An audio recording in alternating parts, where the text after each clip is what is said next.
Good evening, everyone. Wow. Well, look at that chat just loaded up with people, like right off. Look, that's great. That makes me very happy. Well, Steve, Lockmaster, I know. I gave you that nickname. I don't need to be reminded. Diesel. And Monkey Play stuff.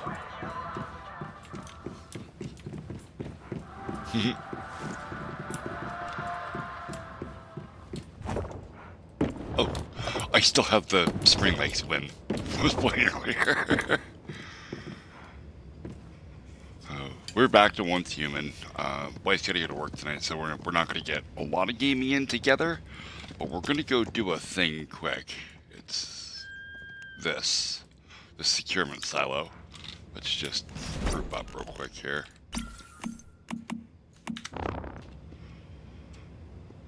It's going good. We actually figured out some more stuff earlier, with some new technology that they added to the game since the last beta. Specifically, this bad boy here. This is the Stardust water pump. You have to fill it with these things that are just called high voltage, which you make here with this bad boy. Okay, or is this? Yeah, it's primary supplies, right? Not synthesis.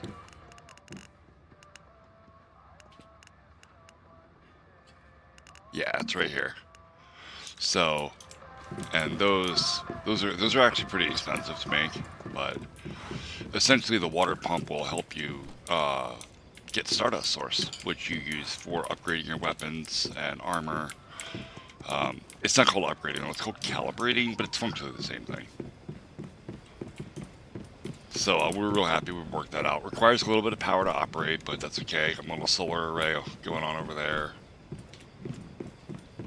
It's been a day, man. It's, you know, half the house is sick. So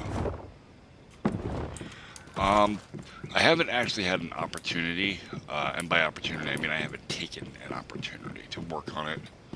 I will be getting back to it though, probably as soon as the beta for this game closes.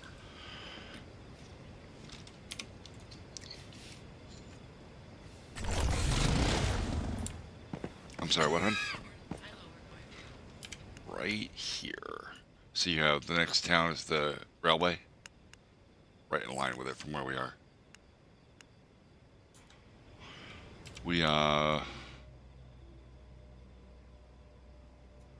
We actually should use this teleport tower right here. I mean, I guess it doesn't really matter. We can just drive. Oh, that's right, because we're not near a teleport. I'm so used to having a teleport tower nearby. That's alright, Diesel. You should give yourself a day off. Always remember to do... Ooh, that's a car.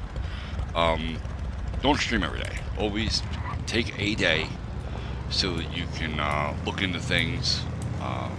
You know, just do some general housekeeping. I don't know if anybody noticed, but I changed my little banner bar at the bottom of the stream here to accommodate the new data that I've been sticking into it.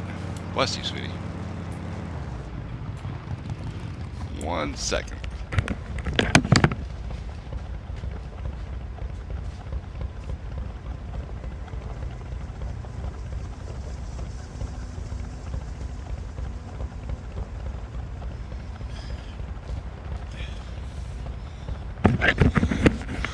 Okay, I'm sliding backwards on a hillside here. Yeah, so take a day, you know, to look into any upgrades you're gonna do, changes, just housekeeping stuff. Oh, you only stream 1 day a week. Okay, well then, yeah, I guess you have that pretty much under control then. I thought I was giving good advice there.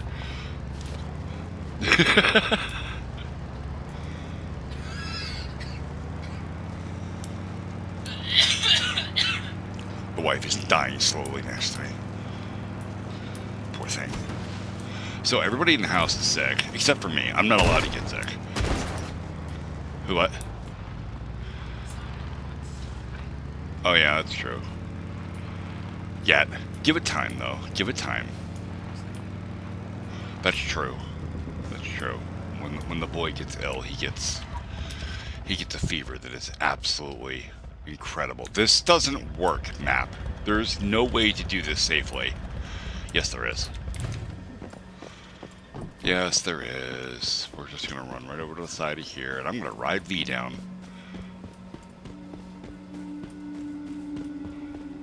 Because the map is like, it's fine, you can just go careening off of this giant cliff, you'll be fine.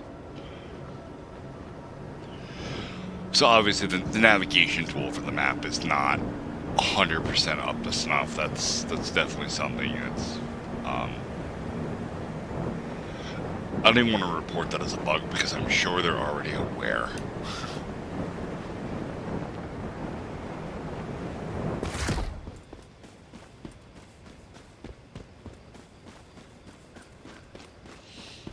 So I'm ignoring the map now, and I'm just kind of running toward the silo because I can see the icon.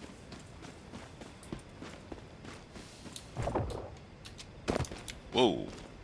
Oh, I don't have any stamina to do that. There we go.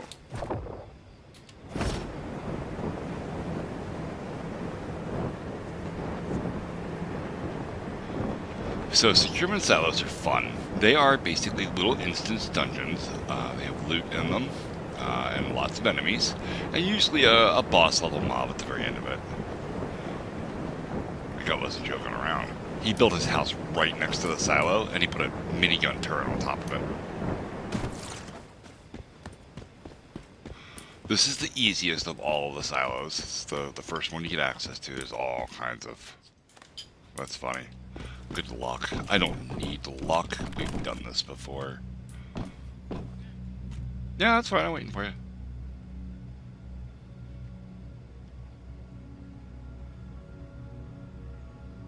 That's rude.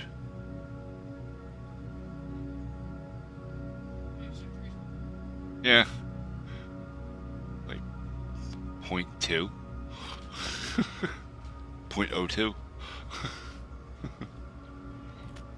Don't ask me hard math questions.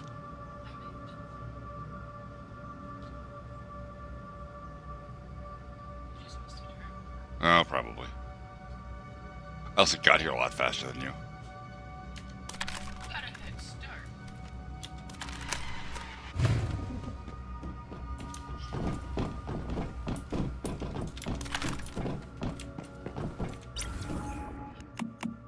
Oh, you don't just run in anymore. You actually start it. That's cool. So you used to just like, oh, wait to hit Y to be ready. You used to just run in the door and the instance would figure itself out. This is, wait a minute. Is my... No, my mic's on. Okay, I thought it was telling me I was silent. I got one guide.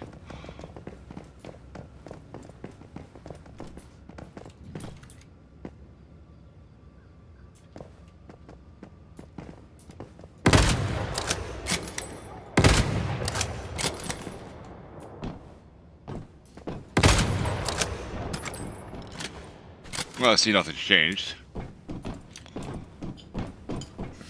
There's gonna be a couple guys that pop out of the side. Oh, hey, my biggest fan. There's gonna be a couple guys that pop out of the side here.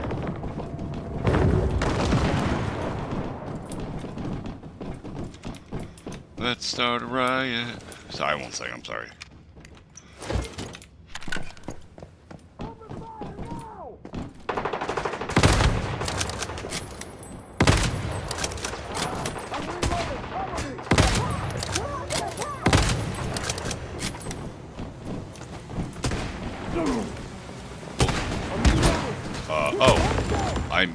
I thought that was you there for a second.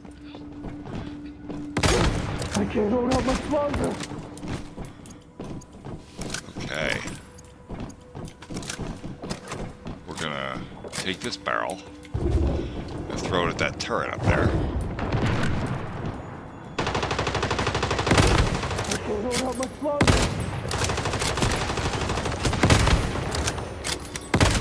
That turret's still very much alive.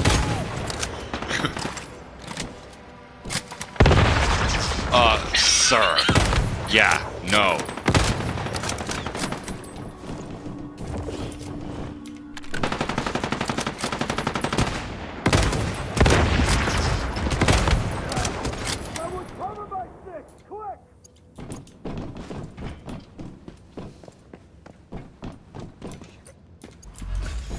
Okay, there's the access card.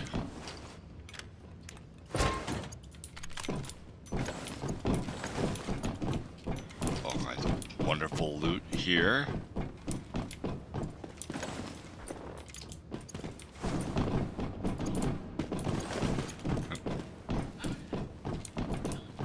Yeah, yeah.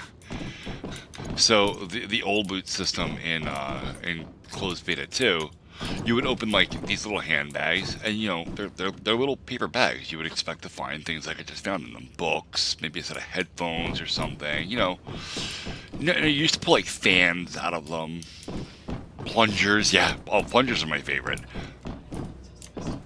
Oh yeah, I know. But I feel like they've made some improvement to it. You know. We're going to be going under there in just a minute. There's someone there. There's someone there. Someone cover my stick. Quick. Okay. Now, we are going to tear through this dungeon with like a surgical precision. They really have not changed anything about it since the last beta. So. And there's a med kit here. It's a great way to stock up on antibiotics, by the way. It's those med kits. Robot fish. Okay. Yeah, I don't really pay attention to most of the loot that's around. I just grab stuff and I worry about it when I disassemble it.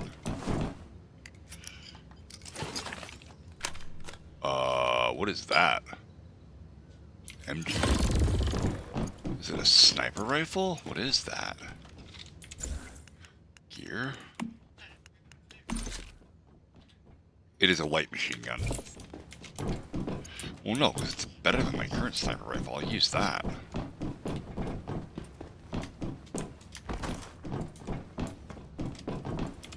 Press C to crouch. You used to be able to just, like, roll into this thing and you would stand up crouching.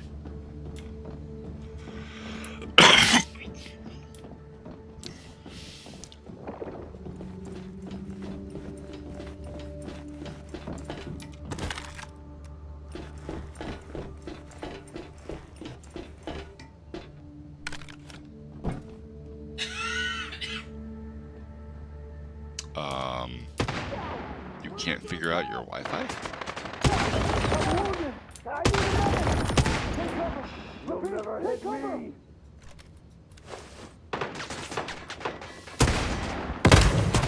I missed. Not that time. Should be one more guy over here.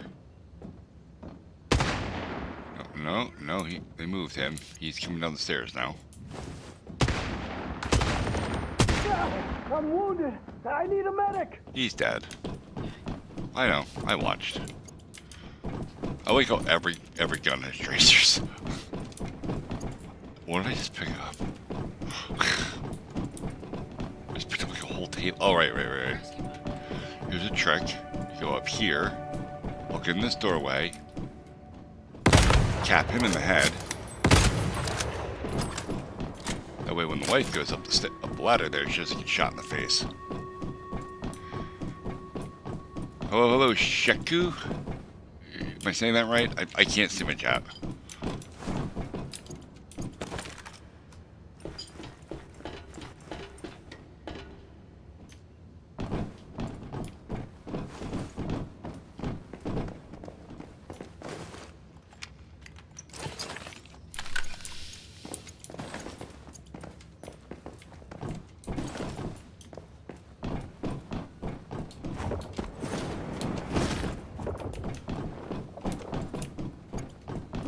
Alright, now we're gonna face the boss.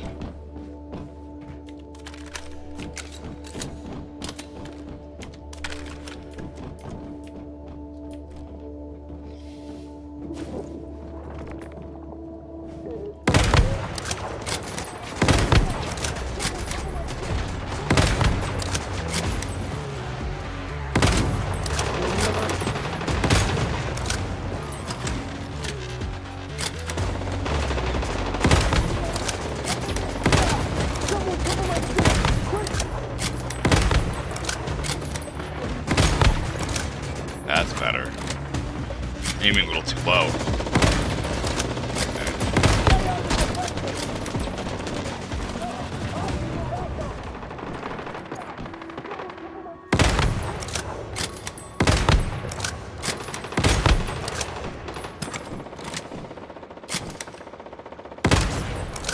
And that's it.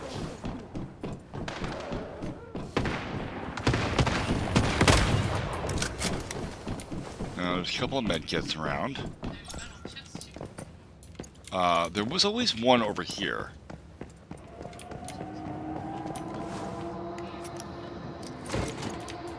You're the one who shot at me.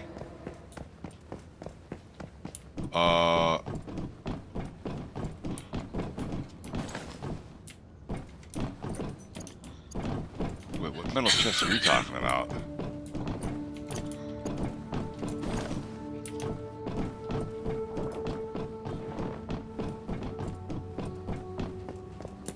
No, this is new. No, I meant the chest up here.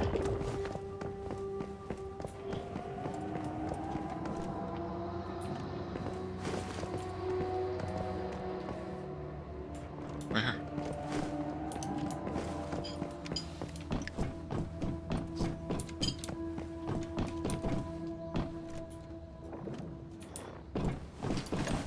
Milk frother that's invisible. Okay, they're the actual dungeon rewards. It is currently 9:22.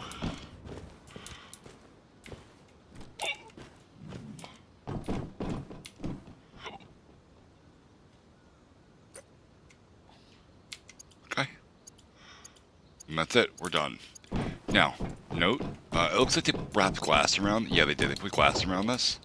Because in the last beta, you could fall out of here and survive. And it put you in kind of a broken state where you had to exit the dungeon, like, forcefully. It was a bad time. I reported that bug. Did you leave already? Yeah, you left. Or did you go out the other way? Okay. Well, okay, so these silver doors to leave, this is new too. What you used to do is just run down this way. Yeah, this way. And it looks like the dungeon's still set up for this. Trash pick a little bit. Milk frother. Shirt. Really? You can't leave that way, huh? Because this is the door that was up top when we first came in. So when we first came in, she jumped over this railing, I went around the other side and shot the three guys who were in that room. So the dungeons used to be set up so that you could run loops to get in and out of them. I guess they're using the silver doors as a reset now. I kind of liked the other way. It felt a little bit more like Skyrim, the way they do dungeons, and most of the Elder Scrolls games before it.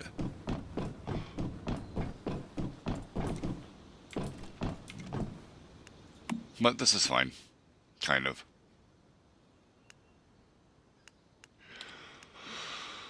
Alright.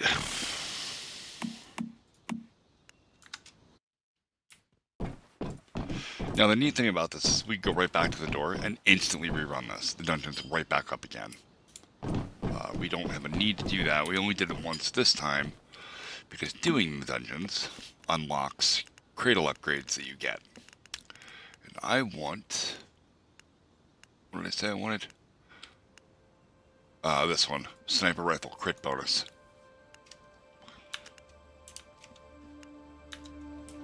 And do we get memetics for that? No. No, we do not.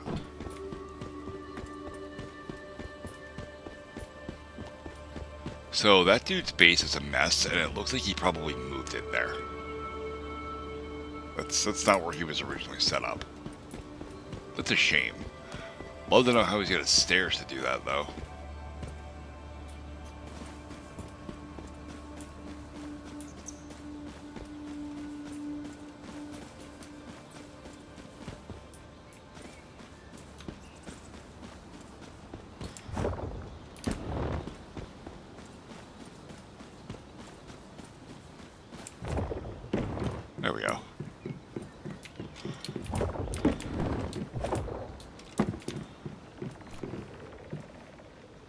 Nice. Alright, what are we doing now, babe?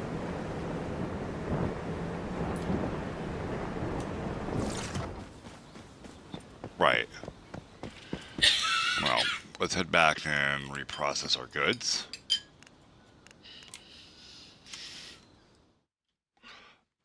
I always say reprocess from playing Eve, but it's disassemble in this game. Okay.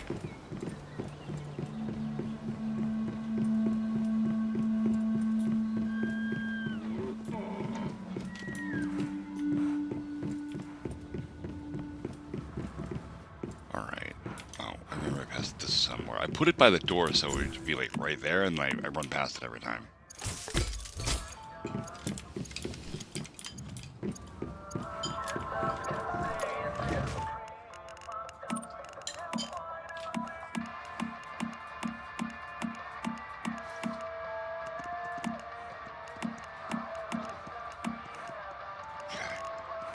What is this?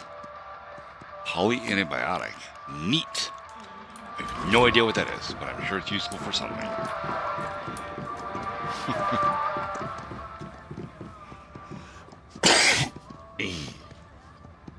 Alright. Reload. So that dungeon's pretty easy to do. And to be fair, I'm about 7 levels above the dungeon's requirement. So a little bit unfair doing it now. But honestly, I just kind of forgot about it until very recently. There's a few more of them. Let's see.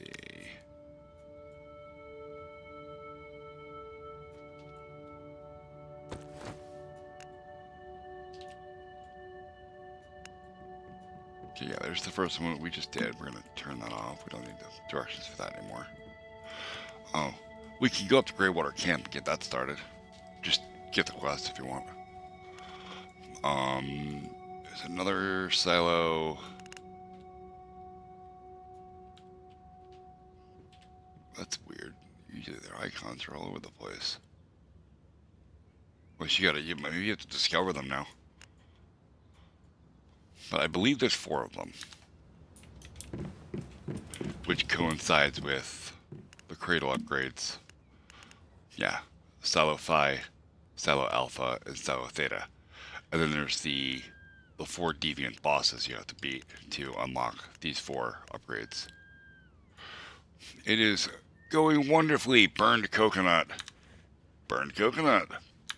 I love the names. I never get tired of reading new usernames. Ow.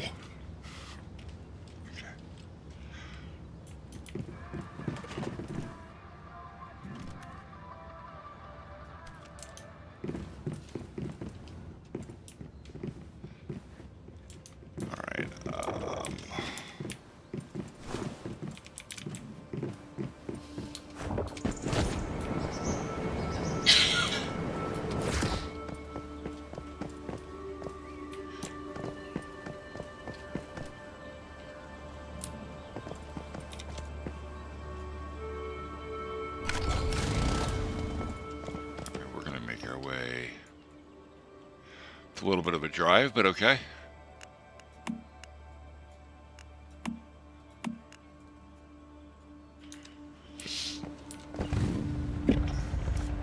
And we'll start the next series of quests in the Stardust line. Just getting these journeys out of the way. Okay.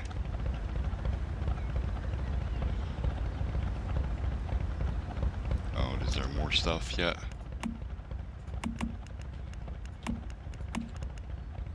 Oh, I have to max that out, that's right. Login rewards are done. I almost have enough for this set. I have 47 of the 50 Light Forge medals. Do you? Oh. Yeah, we should probably get you upgraded. We can do that if you want to set up some chests in your house. Maybe tomorrow. and then we'll just disassemble shit in your base for a little while. That way you have materials for building stuff. Oh.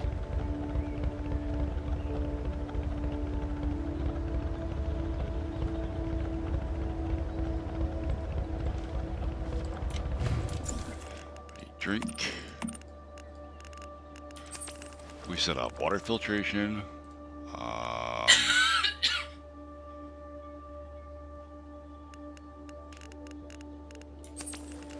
So now we don't have to drink boiled water anymore. We have purified water, which is much better.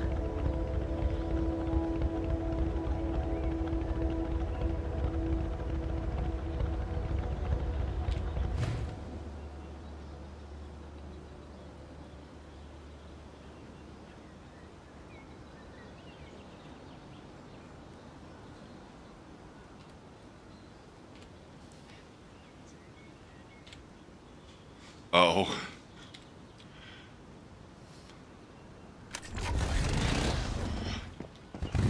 No, not. Yes, I am. I can read a map. She's being rude to me, chat.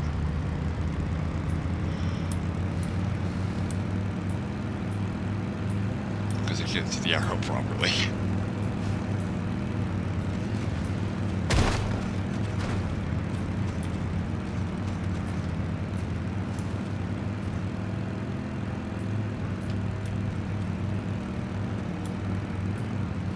I do like that they give you the motorcycle very early on now. You used to have to wait for this thing, and it was hard. Running around the map was very much not a fun time to go. And I did it. Like, I ran all the way up into Iron River, like within the first 3 days of playing the game, and then died because Iron River wasn't open yet. And apparently, I did a thing that made the game mad, and it was just like, yeah, no, you're gonna die now. So.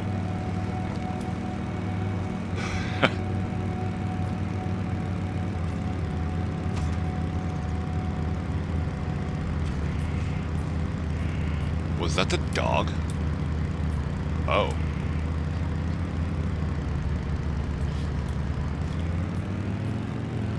So, I feel like they need to work on the physics a little bit. By the way, this game's made in Unity. I'm 1000% sure of that. And, you see, like, I'm like bouncing around a little bit on the ground. Like, that's not real smooth or real natural. And like, I understand that the road in a post-apocalyptic world probably would also not be very smooth anymore. You do have to make a few concessions when you're making a game about realism. Because some things just feel bad and aren't fun because of it.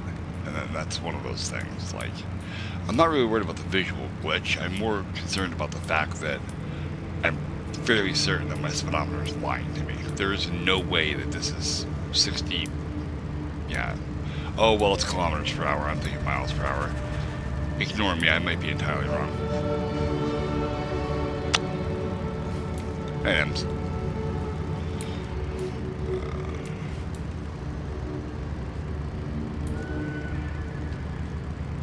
but even still, the jarring around probably has an impact on your speed.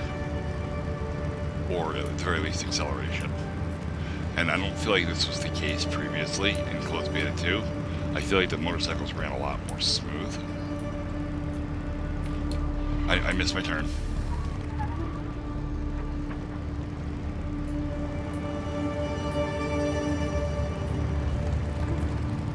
That's a player's house. It's really well done too.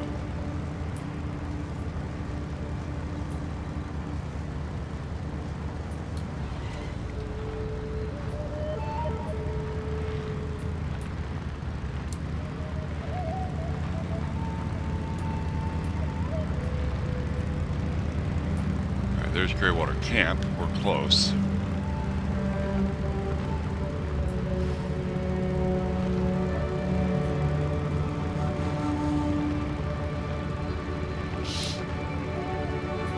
I almost nailed that rock.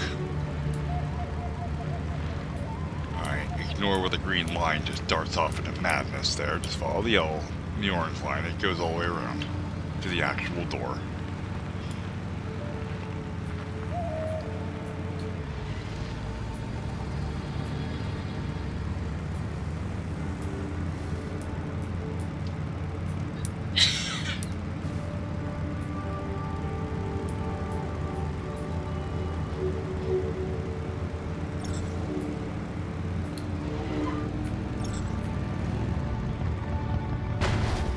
It's a gash machine, and I heard you run into me because we lost control. Oh no, you didn't. I ran into a wall.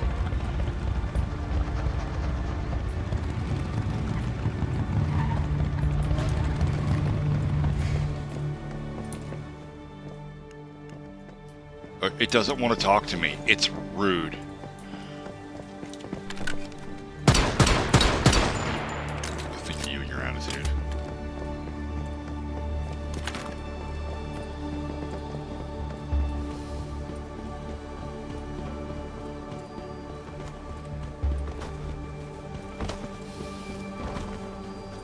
Guy's name is Aggression. I've seen him in chat a few times.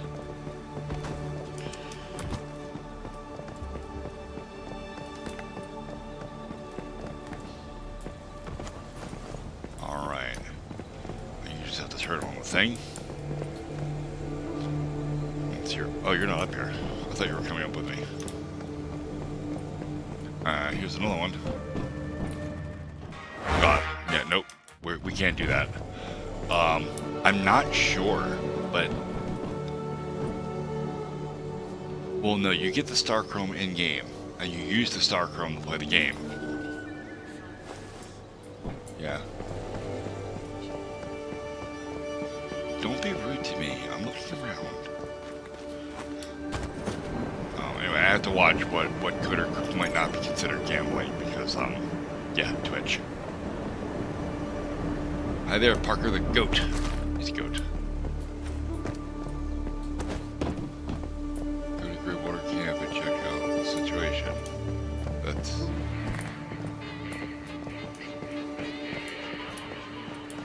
Oh. You don't talk.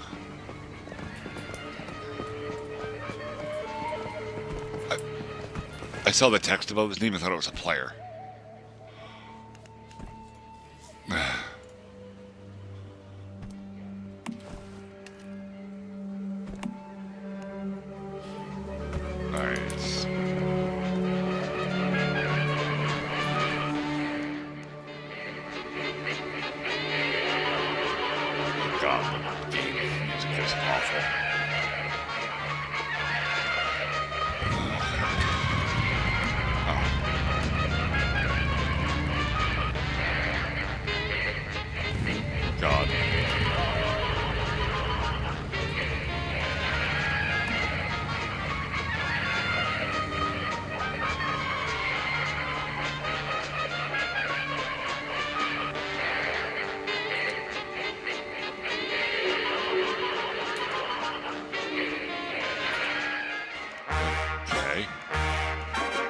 So this is the wish machine. I'm, again, not going to participate in this on stream because it's potentially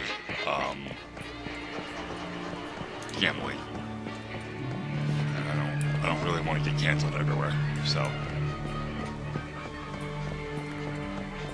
I have to. Okay. All right.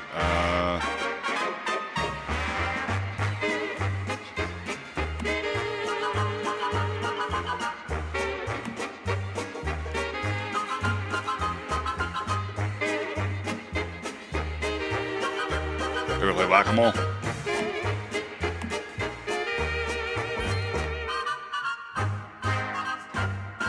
Yeah.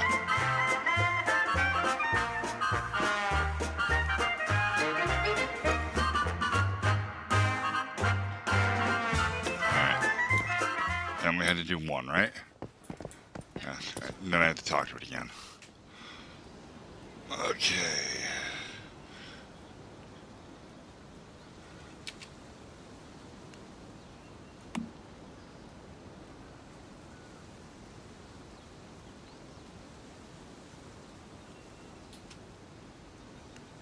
Yeah, I'll ask. Why not?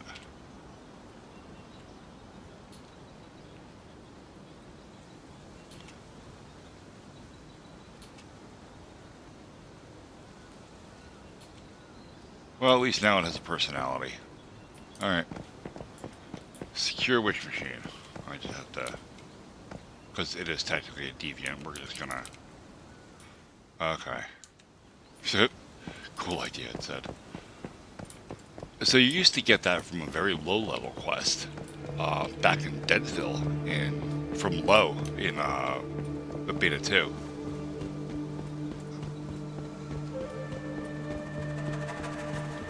Alright, go to the Iron River and look for Greywater Camp clues. Okay. Clues.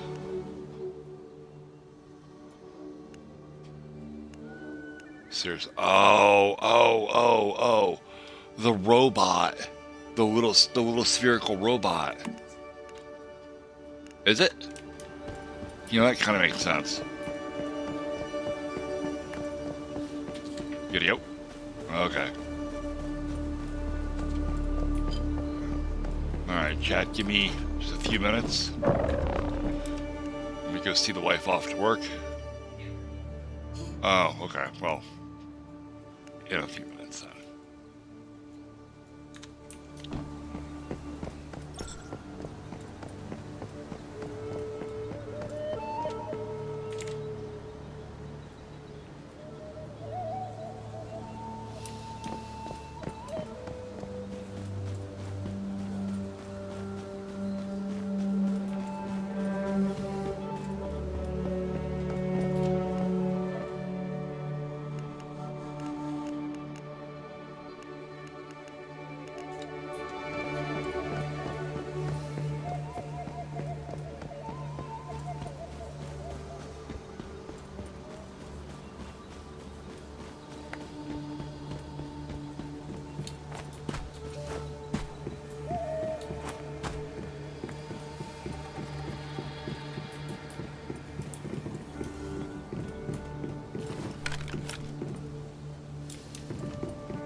Well, this is an obvious farm. We got guns, wish machine, oh, disassembly.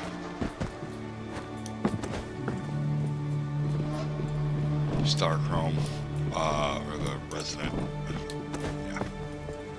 And then as deviants just stroll out of here, they just get massacred. Not a bad idea.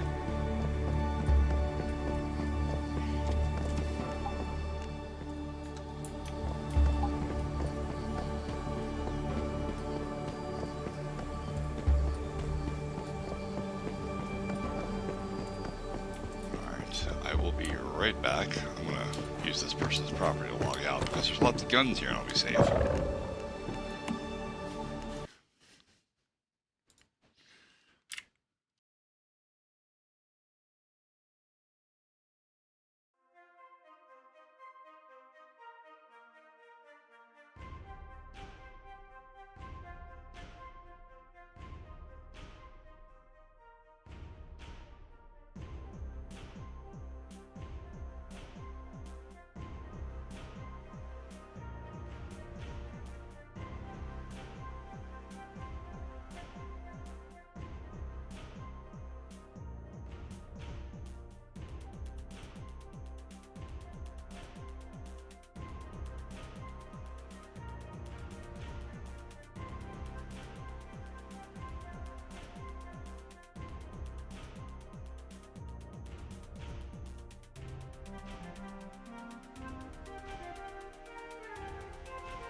I'm still here.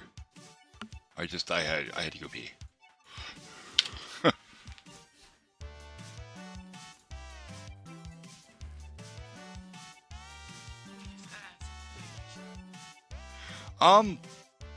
I can do that if you want. Like, that's fine. The wife can't play right now anyway, so I would much rather do something like that. Are you still in chat? You are still in chat. I mean, a bit personal, but, you know, it happened. Alright, geez, I'm 100% unprepared for this as a thing. Like, you know.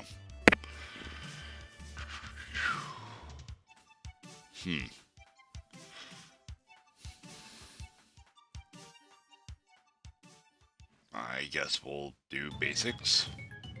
Yeah, I figured, I figured.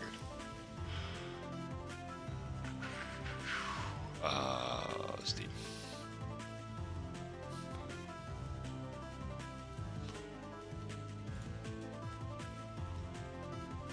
The ferrets are what?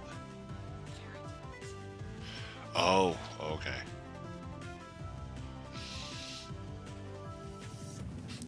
Just get this bad boy open.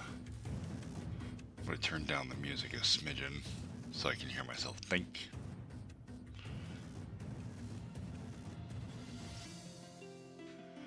We'll just do a blank game.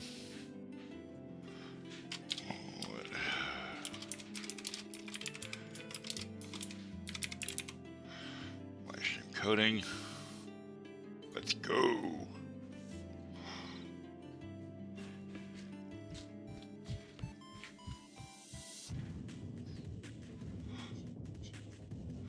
All right. So when you first start up with GameMaker, you get one room. It's already there. A room is essentially a level. Okay. And you really don't have anything else. You have a workspace, but workspaces are literally that and not part of the game. So,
right.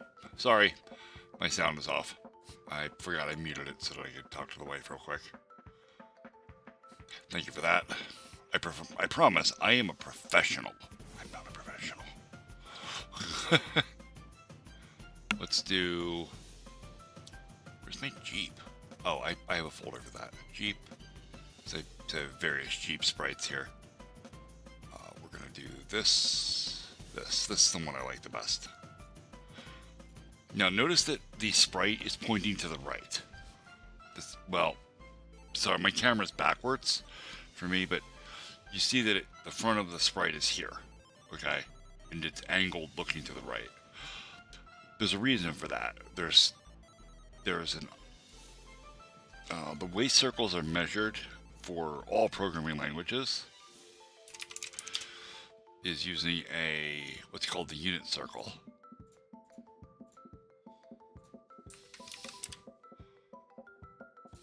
And what it is, okay, it figures this as 0 degrees, this at 90, this at 180, this at 270. And then obviously 360 brings you right back to 0. Okay. Hey there, Cole. So you want your sprites to face 0 when you import them. It makes doing the math a lot easier. Thank you. I try to be, you know, as much as old people like me can be cool. Now we're going to rename this. Naming conventions are very important. It doesn't matter what convention you use, so long as you pick one and stick with it. So I use this convention. This is a sprite, so I start the name with SPR. This is the object that the player is going to control, so I'm just going to call it SPR player Jeep. Okay? That's it. Oh, and one other thing, right in this top corner, this decides where the anchor point is in the image. You want that to be middle center. Okay, this is the axis that it's going to pivot on. This is the actual pivot point of the sprite. So when you turn it, it will turn wherever this thing is. There are reasons to not have it in the center, but for the player control, you probably want to center it. All right, we'll just close that. We're done with that. But having the sprite doesn't really give you a whole lot other than an image. What we need is an object. We're going to create an object. Okay. And we're going to load the sprite here. Okay. And then we're going to name this obj, because it's an object, underscore player Jeep. Alright. Now, we're going to add a create event. Don't ask for this project. We're doing GML code. I don't like GML visual. If you want to use GML visual, that's fine. I've been programming for 20 years. I'm much happier to use code. And if I don't know how to use the code, I'm actually much happier looking it up. It's my work process. And we also need a step event. Okay, a step event fires every frame. There are 60 frames per second in a game. Usually, there can be more, there can be less. Really depends on how heavy your game is and the hardware that's running it. But for the most part, 60 frames per second, there is some math you can do to figure out exactly how fast your game's running, but it's not super important right now. This is just because Tundra, a la Clockmaster here, asked if I was ever going to teach us how to code, and since I'm not really doing anything, I said, shit, yeah, let's jump into some code. So I'm writing some code. The game I'm writing is a game called Rescue. It is a arcade shooter based on an NES classic by Konami called Jackal, and you can find that at my Twitch.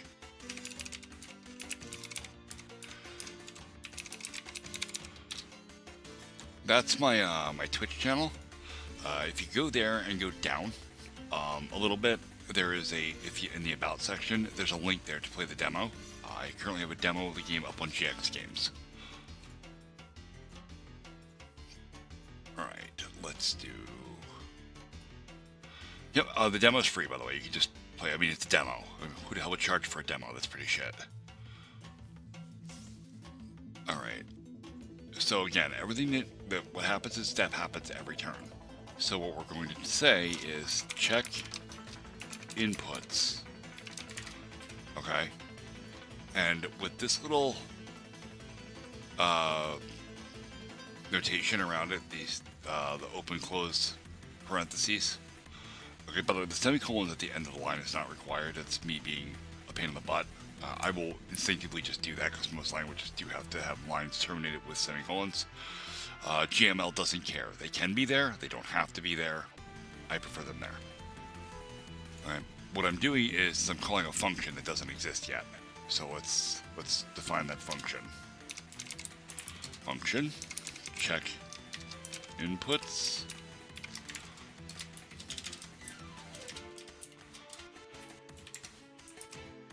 Now when I go here, this turns orange because it's defined. And GML and GameMaker knows that this is a function call. That's good. I will try to defer to functions as often as I possibly can, as opposed to just inlining a bunch of code in my step. Okay, if you ever look at a tutorial that tells you, how to get your object moving in GameMaker, they will usually dump a whole lot of code right here in this event. That's not correct. This code can get massively complicated with advanced behaviors and whatnot. Best to call a function when possible. So now, we're going to define h input equals get h input. V input equals get v input. And you followed me on Twitch. Thank you much, bud. And again, these are more function calls. So what I'm going, because I want to split this up, right, into how we do this. So we're going to say function get h input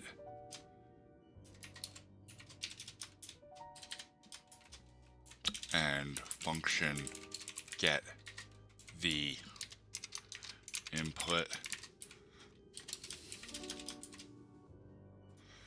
Now for horizontal input, we want to check probably the WASD keys, right? That's your primary movement method for most games.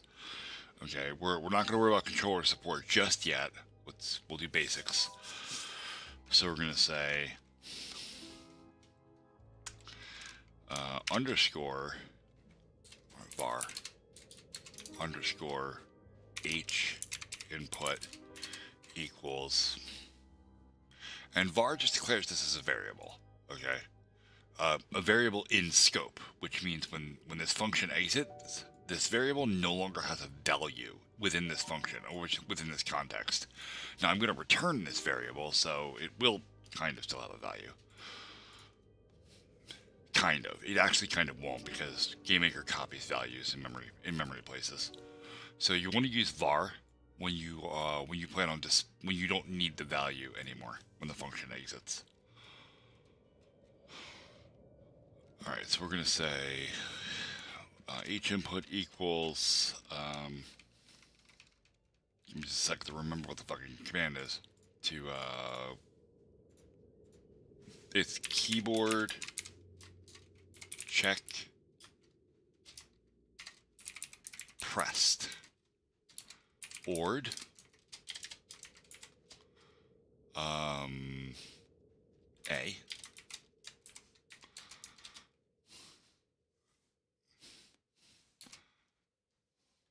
minus keyboard check pressed ord D. All right, so some stuff here. That's literally what I'm doing, man. This is we are learning. I am teaching how to code right now. Very, very basic things. GameMaker uses a language called GML, which is very, very close to JavaScript, and JavaScript is incredibly easy to learn. What I've done here, a couple of things. Okay, we have a function called keyboard check pressed, and I'm passing in another function called ord. What ord does is it returns the ASCII code of what the letter A means, so I don't have to go looking them up. I have a helper function to just do that. So this will basically, if A is pressed, this will be 1, and if D is pressed, this will be 1. So I subtract them from each other, and I subtract them from each other so that basically if I actually think I did this backwards. Is it D minus A? Yeah, it's D minus A. Because if you press D, that's going to be positive 1. And if you press A, that will be negative 1. And if you press both, the return will be 0, which is important. All right, so we're gonna, and I'm gonna print this all out to the console so that you can actually see what's happening when we invoke this command. Actually, that being said, I'm gonna delete this, and I'm just gonna say show debug message get h input. Okay. So now I'm just going to say return h input.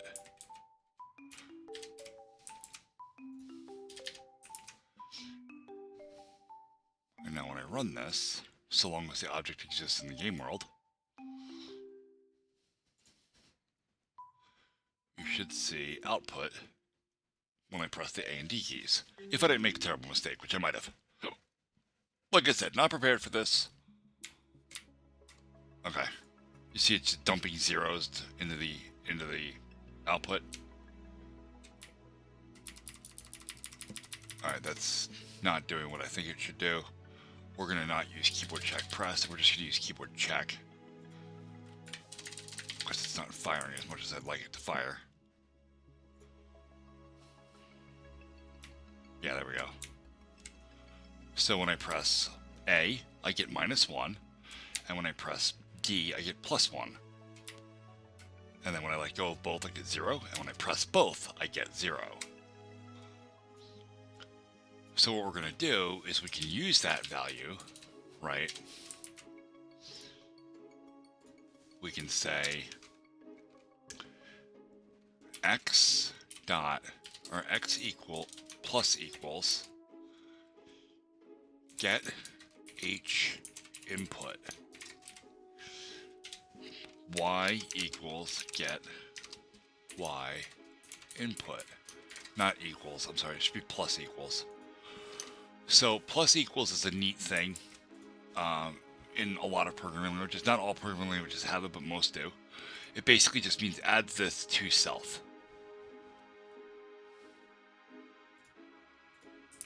Oh. Not get y input, get v input. Because I want vertical input. Alright. And for here, we're just going to say return 0 for now. So that it doesn't actually do anything and doesn't return no one. So now when I hit play, when I hit A and D, it moves back and forth.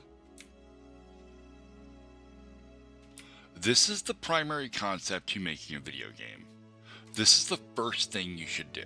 When you want to sit down and make a game and you know nothing about it, right? You want to draw a box in the world and then make that box move. If you can do that, you have worked out the hardest part of the video game.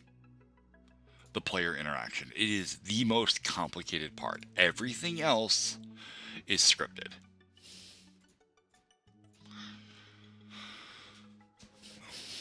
But that's not very fast, right? Our player doesn't move very fast. So let's go down to here, back to our object itself. We're going to go to variable definitions. And we're going to set a variable for speed, okay? And we're going to set that to 2. So now we'll come over here. And when we go into our step, instead of plus equals just this, we're going to say times speed.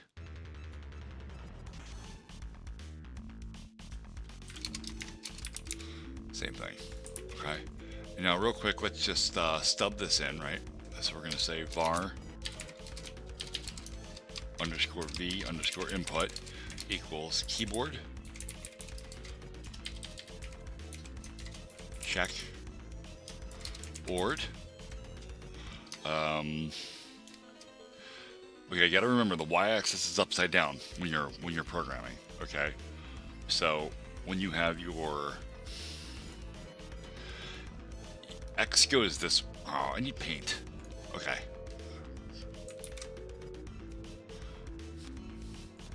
Okay, you have your game world, right? And I'm sure all of you have seen one of those giant graphs in math class or something, right? I'm doing this wrong. Okay. Here's my game world. Okay. Hang on 1 second. Shut up, cat. Alright. Got a cat that is screaming. He does this every night. This is what that, where it actually lives on that big graph. Okay. This is y plus. This is y minus. This is x plus. And this is x minus.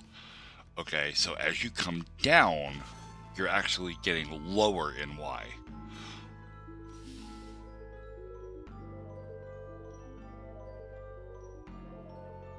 But that's not the way you're going to receive the input. Okay, when you receive the when the user pushes up on the stick. Okay, here we got our control stick, or you know, WASD keys, whatever. Okay, this is going to be plus y, even though when you're programming it goes the other way. So what you do, you have to invert that. You have to consider that when you invert it. So for this, we're going to say,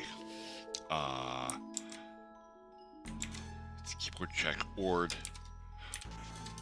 W, which is plus y. So we actually want that to be S. And we need to close that quote. That's important. Oh my god. Why is it be a butthole? Oh, because I have overwrite mode on.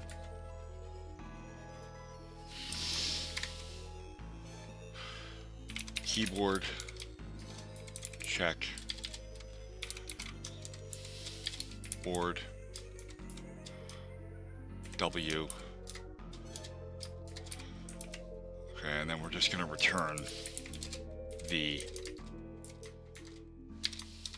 input. So now, when I test it, it should. That's correct. Pressing W, pressing S, pressing D, pressing A.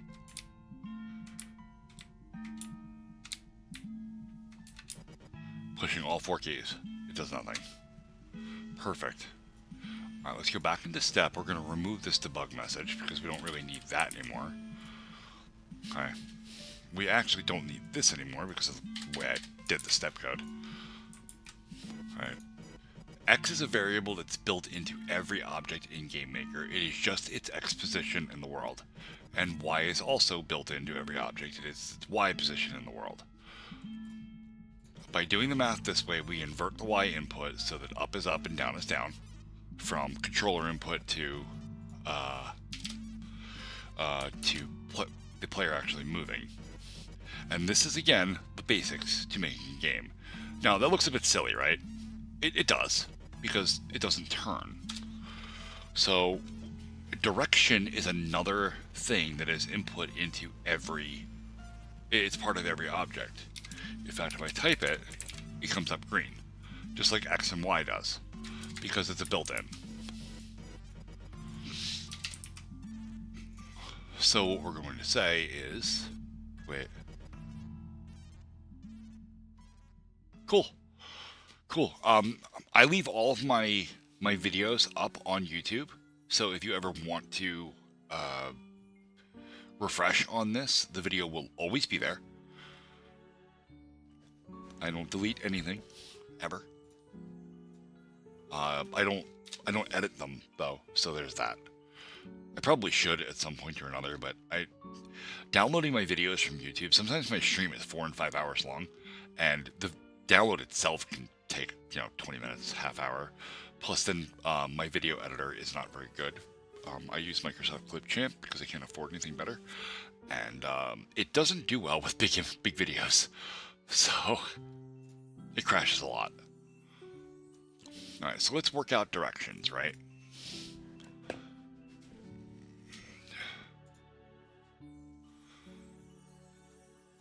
And just give me a second here to work out. I need that over here.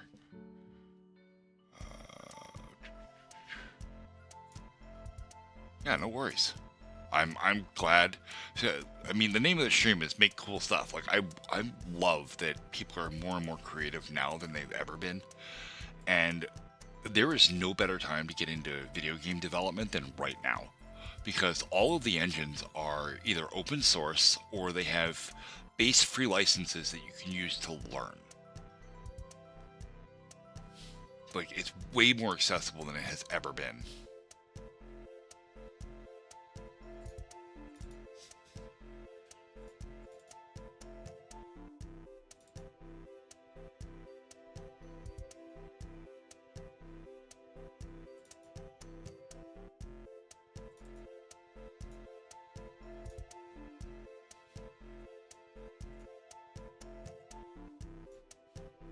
Yeah, that's not what I wanted.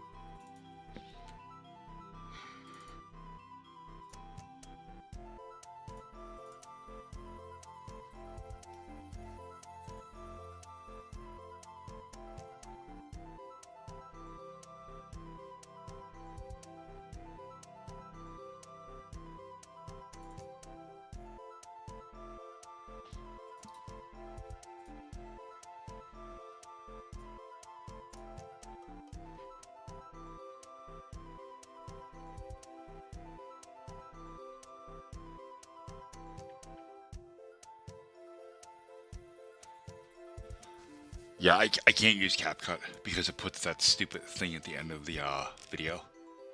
You know, saying that it was edited with CapCut.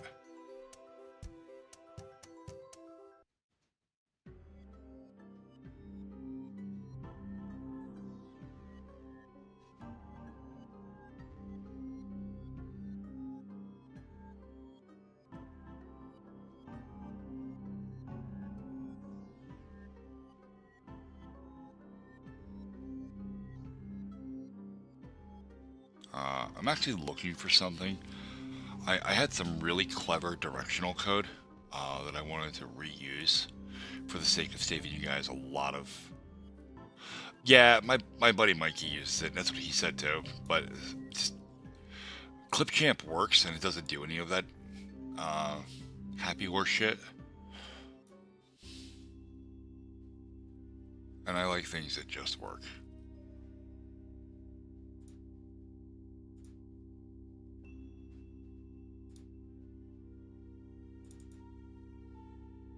I did not mean to do that. No, not this. That's gonna break. My, yeah.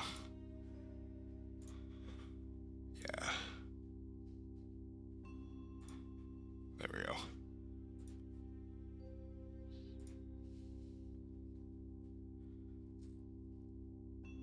Right, okay. That was what I did. I figured it was point direction, but I wanted to make sure.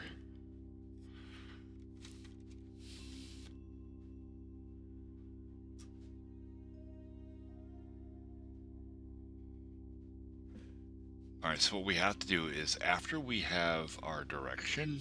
No. What do I do here? Okay. In order to prevent this code from running every single step, we want to wrap it. So what we're going to say is, if get the input not equal 0 and get h input not equal 0. Okay. Now what this does is it says one or the other of these functions must be returning something other than 0 or it'll skip this code. And that's good because you don't want to constantly update something if it's not, it doesn't actually need to be updated.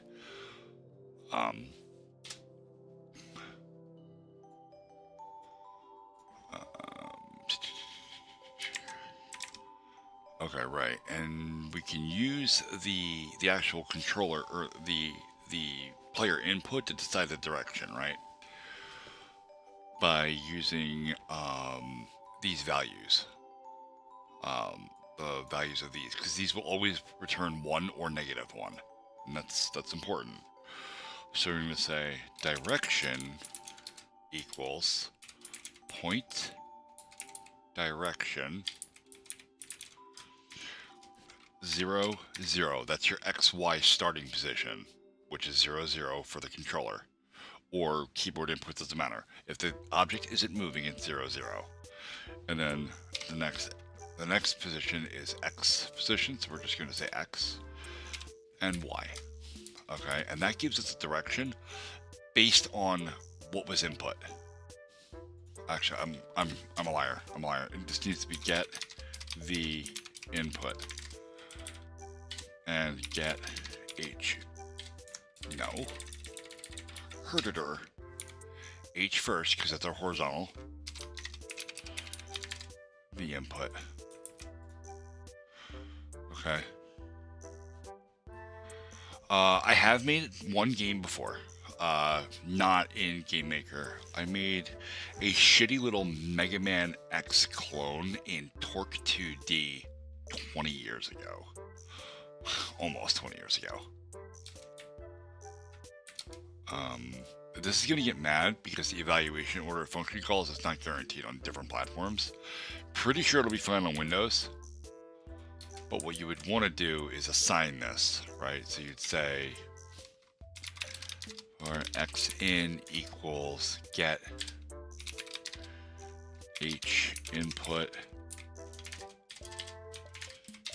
var y in equals get the input, right? And then instead of the functions here, you would just say x in, and instead of get the input here, you would say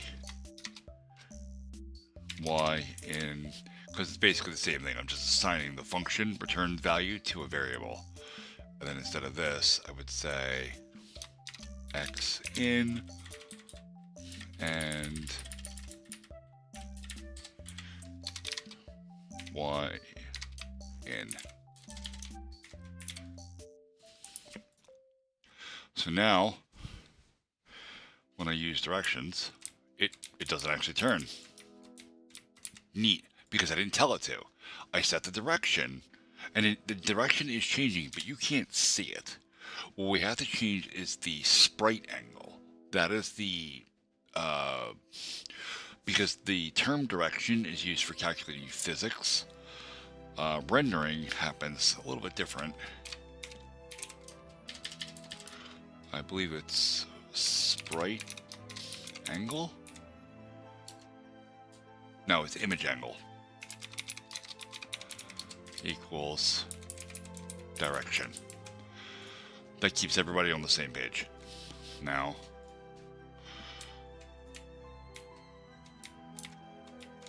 well, neat. That's kind of breaking. The left to right doesn't work anymore, and it's probably because I goofed something up.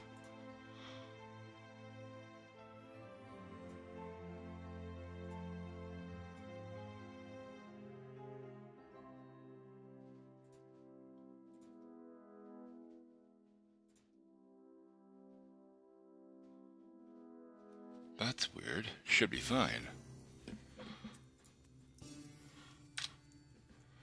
I play all kinds of games, man. All kinds of games, except for shooters. I'm not a fan of those.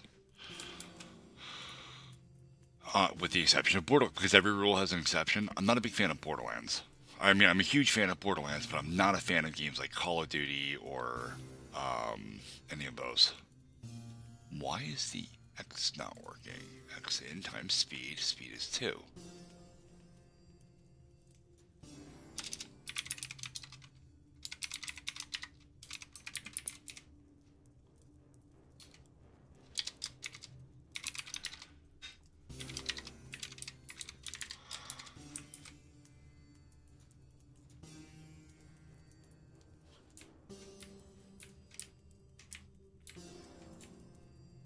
Okay. Oh, it's not and, it's or. Okay. That's my B. Because we want this to evaluate true if either of these expressions are correct, not if both. And we'll make both of them have to be correct before it'll do anything. So, and we are moving. I am doing a very short code lesson, man. I don't know what Siege is. I've never played it. But here we are moving. We are moving around the world.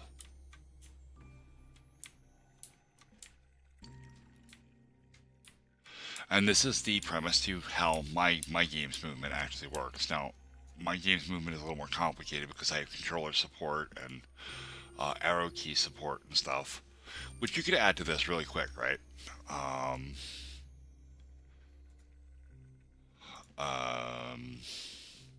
We could say var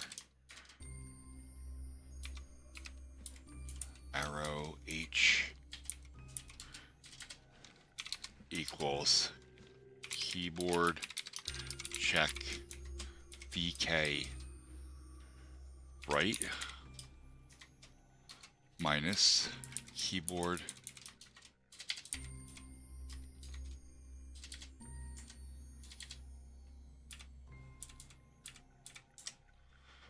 VK left, which is the left arrow key,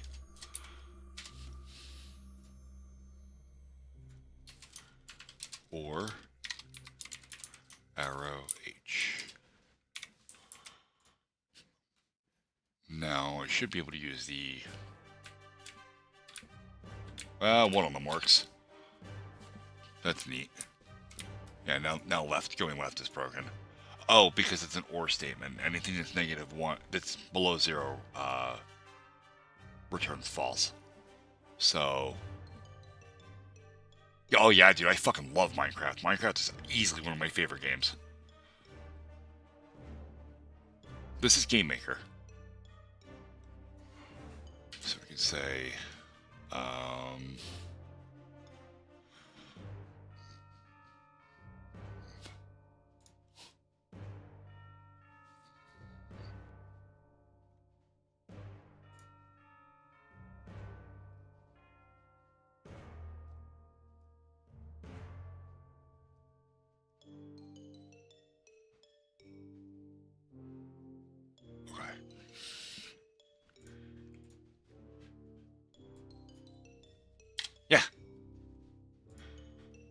Yeah, streaming game development is actually what I started doing first. I've been playing Once Human because I'm part of the beta test group.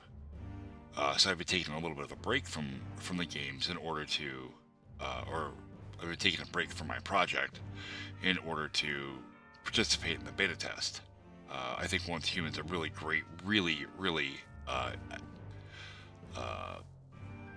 what's the word I want to use there? It's an ambitious project, and I think the devs there are going to need all the help they can get rooting out bugs. So I took a break from working on my stuff to work on that for a couple of weeks. The beta test only runs, I think, like 6-7 weeks or something. So I've been doing that. But what is it? Someone, I believe it was Clockmaster, yeah, Tundra, asked me if I'd be willing to, teach you guys how to code. I started writing code. I have seen Human Fell Flat, and to be honest, it looks absolutely hilarious, but I don't think it's something that would hold my interest very long. Okay, so we could say if H input not equal 0, return H input. If arrow H not equal 0,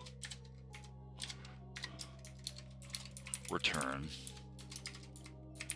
arrow H. That should fix the left-right issue. Okay, so now, undefined value.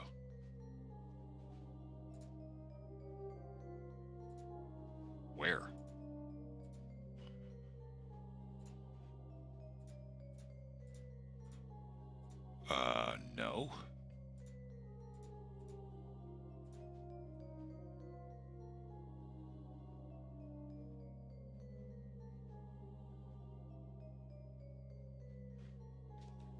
Huh. That's a hard one, man. I don't know. I really don't. I've played thousands of games. You know, remember, I'm 41 years old. I've been playing since the Atari 2600. There's a lot of games uh, that I've really enjoyed. And I want to say my favorite game probably changes with time. You know, like for the longest time, I was very into the Mega Man X series. And in fact, so much so that I have it on the entire X Legacy collection on Switch. But I actually have the original Mega Man games as well here on Steam. Legacy Collection, Legacy Collection 2, the ZX Legacy Collection. I want to say right now, probably my all-time favorite game is probably still Minecraft. Heavily modded, mind you, but Minecraft. Now, what the hell's it? What's... Everything has a value. You're on drugs, GML. Alright, GML on step 0, line 7, X with X in. Okay.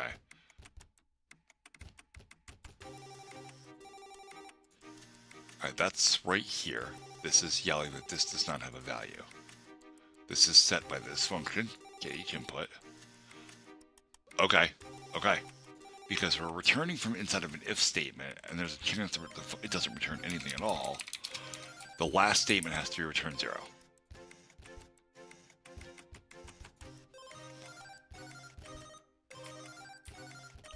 And we're working again, and if I use the arrow keys, I can left-right with the arrow keys as well. So now one more time, we'll just stub it into here as well. Var, arrow, V, oops, internal variable start with an underscore, equals keyboard, check, VK, down, minus, keyboard, check, VK, up. And then again, we'll say if the input not equal 0, will return the input. And if arrow v not equals 0, we'll return that instead. Else we'll just return 0. Okay.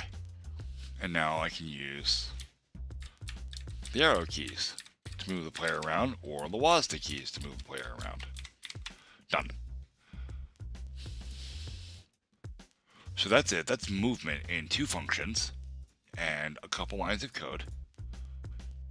And you need bare minimum stuff to get started to do this. Now, if you want to jump right into writing code, and you want, like, you know, pictures and stuff to work with, but maybe you're not an artist.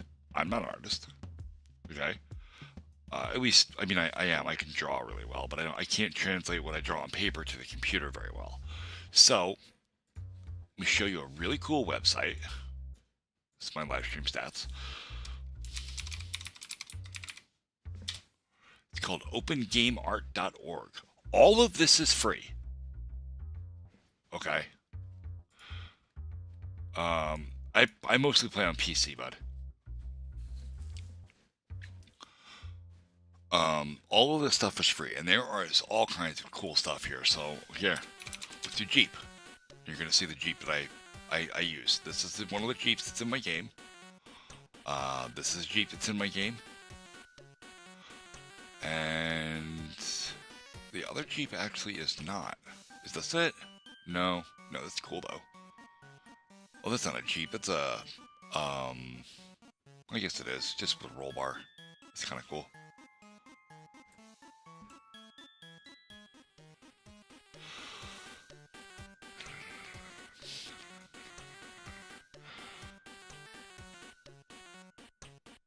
And you can use all of this for free within your game. Oh, I didn't mean to close that. You know, do you need terrain, backgrounds, that kind of stuff? Anything you could possibly want. It's all here. Well, mostly everything you could possibly want.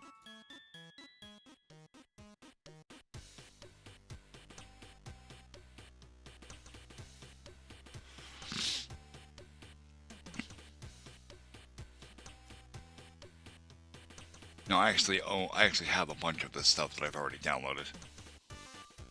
Because again, as I said, I'm not much of an artist.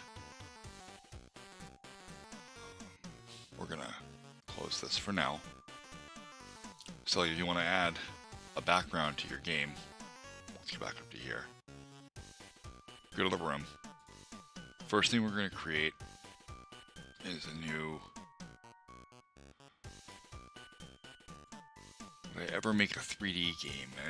I would definitely be interested in making a 3D. In fact, I am very interested in making a 3D game. Unfortunately, doing 3D games requires a level of math that I'm not up to yet. Specifically for the camera controls, right? Because it's trigonometry, and trig is not my forte. I barely got through algebra in high school. No, I was a little preoccupied with other things in high school, namely girls and fighting. So, I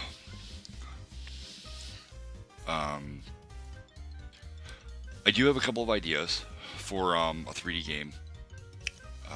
And I don't really know how I want to go about that because I was originally going to use Unity, right? And Unity went and changed all of their licensing stuff so that now you have to... Their royalty fee for using their engine depends on how many people install the game, which means there has to be user tracking involved, and I'm like, how you gonna enforce that? That's a little suspect. I don't like that. I don't like that at all. It leaves a real bad taste in my mouth. So, I don't want to mess with that.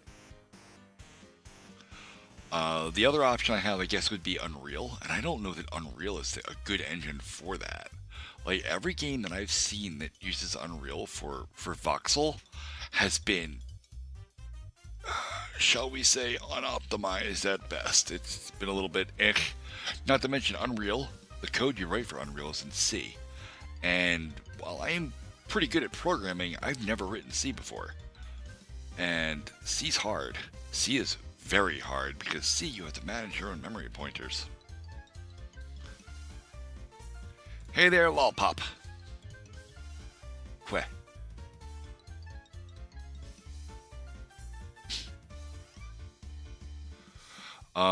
As far as what kind, as I said, a voxel game, because Minecraft is easily one of my favorite games ever. I love the way the game feels to play. I love the voxel terrains, the square trees, all of it. It is absolutely adorable. I think it is just one of the coolest things ever. It's such a simplistic thing, and it looks like it would be very easy to implement. Trust me, it's not. I've written lots of Minecraft mods, and doing things squared that also look nice is hard, especially from a programmer standpoint. You know, when you're in the world just placing blocks and stuff, like placing leaves around a trunk to make your own trees, that's pretty easy. Do it in code, where you're managing X, Y, and Z positions.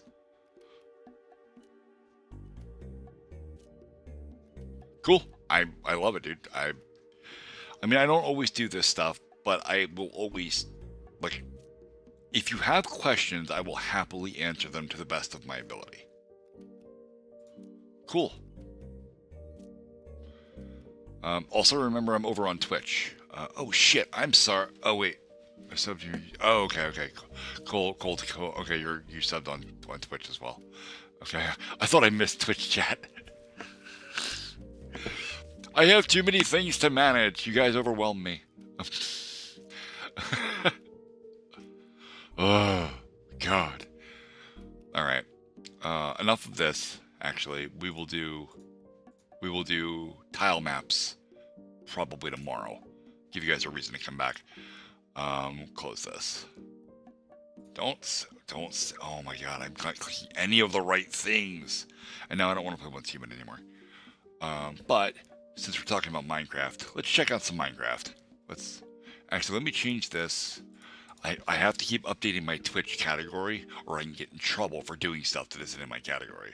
So we're gonna change this to software and game development. And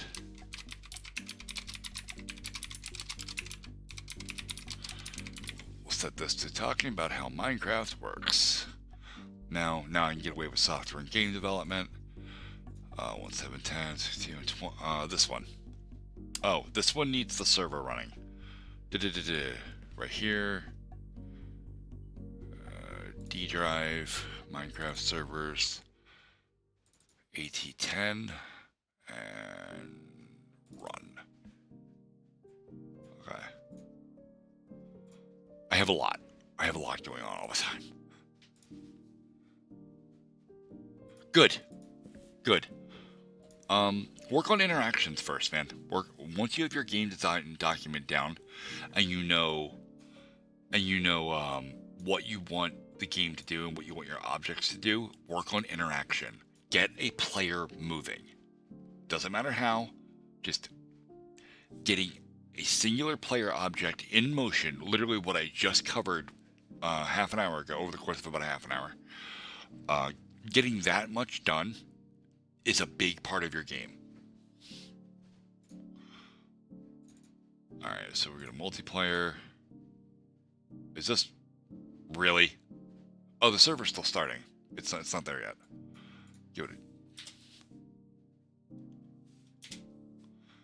Give that a second to finish starting. Typically I start my stream at 10 o'clock at night, but I've been trying to start at 9 Eastern time. It's been... Okay, so here's the deal, right? I got 3 kids, and they have a bedtime. The 2 youngest go to bed at 8 o'clock, or 9 o'clock. So I typically start my stream a little after 9. Because I can trust the oldest child to stay quiet while I'm doing this. That's not going to happen during the day. Like, there's no way. I want to stream during the day. I can't. At the time that I would be able to stream during the day, you guys will be in school. So that's a bit of an issue. On top of the fact that when you guys get out of school, my kids are out of school, and they are in the living room, and they are being exceedingly loud. Like, one of my children is 4. Like, she only has 2 volumes. I'm crying at the top of my lungs, or I'm playing at the top of my lungs.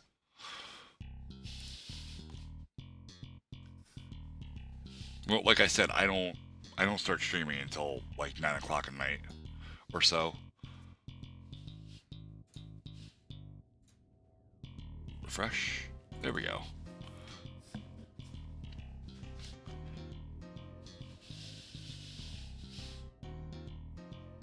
Oh yeah, no. Well, no. We are a whole gamer family, man. Not just gamer dad. I mean, for sure I am. But the wife games, obviously. You know, she's been playing Once Human with me. My oldest daughter plays Minecraft with us on this server. My son is a little bit young to play with us, but he does have Minecraft. Unfortunately, his computer broke. I gave him a new power supply, I think. And, I gotta slow my mouse down a little bit. Jesus, it's really, really sensitive.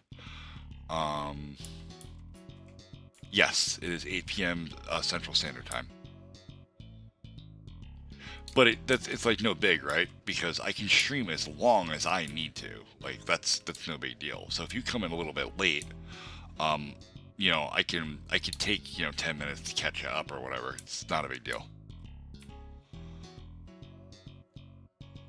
So this is our Minecraft world. I do most of the building. Don't ignore that building. It's my workshop. It's literally just a hodgepodge of everything. The wife gathers animals. This is what she does to me. She puts fucking cats on everything.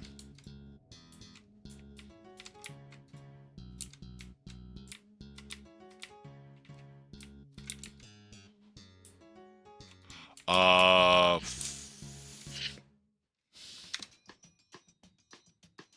don't know. I have to check the title screen.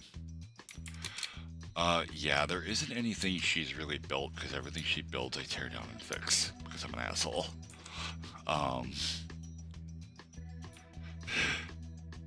She builds really small. She doesn't understand scale yet. So like this, she originally built like a little dog pen here, and it was cute, but it doesn't hold all of the dogs. So I had to tear it down and make it much larger. You know, like this is our barn. You know, I made this because we needed a barn for all of the animals. This was the wife's special request, by the way. Oh, little known trick. These are lightning rods, right? You can fit between these. Animals cannot.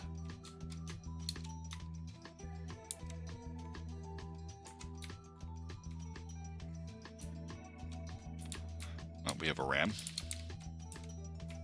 We have whatever the hell that is. Oh, it's a flying pig from the Aether mod. Also, I'm sure you saw the create stuff. Look at this. Look at these doors.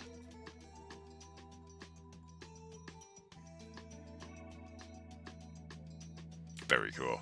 Makes me super happy. There's an entire, like, underworking engine under here.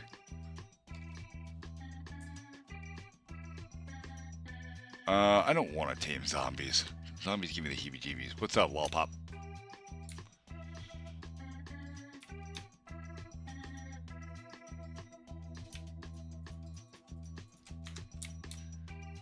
No. I'm not a sports fan.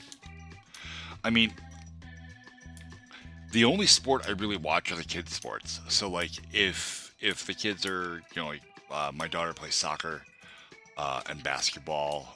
My son plays football, and he does wrestling. So I go to those events, and those are enjoyable. But they're enjoyable to me because I'm seeing my children succeed and doing stuff they like to do. I don't particularly care for the sport.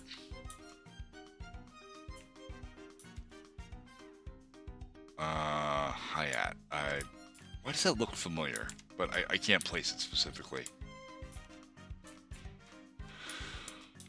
There are mods that make the dragon not tameable but hatchable, where you can hatch a dragon from the dragon eggs. I've never gotten that mod to work correctly. It has always been a horrible, buggy piece of shit. It's one of those mods you have to install by itself, because if you include anything else with it, it immediately breaks it.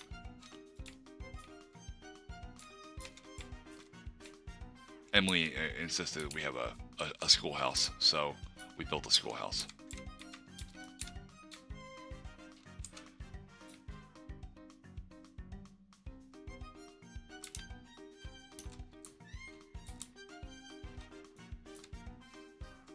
Y'all know what this is about.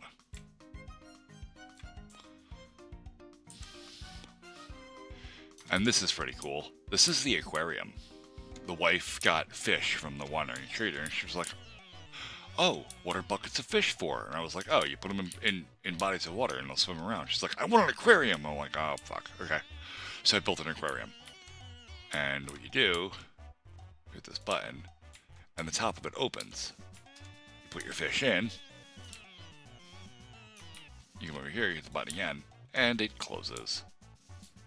I love Create. I think Create is just the coolest mod. For sure. It's immersive engineering, jumbo furnace. Obviously, applied energistics is a must-have in all of my mod packs, because we stockpile huge amounts of resources. Little bit of applied energistics working in conjunction with Create, and then back to applied energistics. My rail bridge, which I still haven't finished.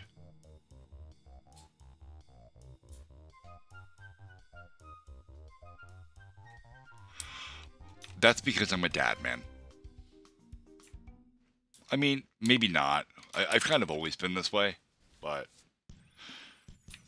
I'm cool until I have a reason not to be cool. And then I am a whole lot of I will whoop your fucking ass until there's nothing left of you. No, I just started the server. The server runs on the computer that I'm streaming on. I don't have anything offloaded. I like to keep control of everything here from one like central control station for now. My servers, this server is just for my family, so it doesn't need to be, you know, publicly hosted or anything. In fact, the outside world can't even get to this server because you can't get through my firewall or my router. So.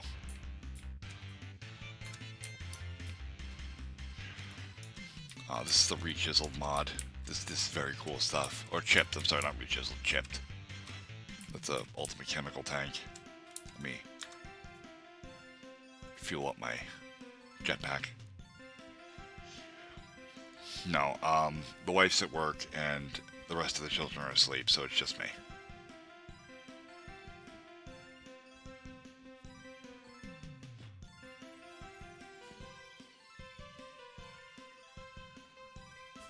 The world? Like as far as building in it? Yeah, about 2 weeks. Playing a couple hours a day.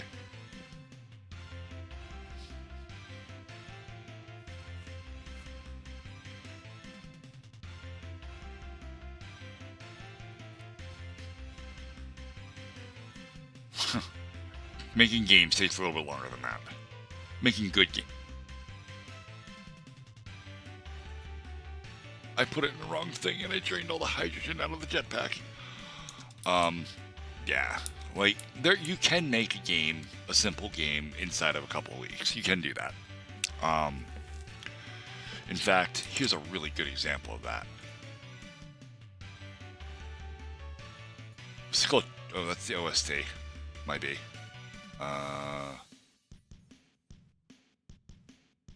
Yeah. Champions of Breakfast. This game is made by Pirate Software. It is a very simple shooter game. Right, yeah. If you've ever seen Pirate Software streams, he talks about Scott Cawthon quite a bit. In that he just was pumping out stupid little mobile games and shit for like a while. And like he made a game called Fart Hotel, where you have 9 people on the screen and you have to guess which one farted. And if you get it wrong, they'll laugh at you. It's Fart Hotel. It's a terrible game. It's fucking terrible. He released that game the same year he released Five Nights at Freddy's.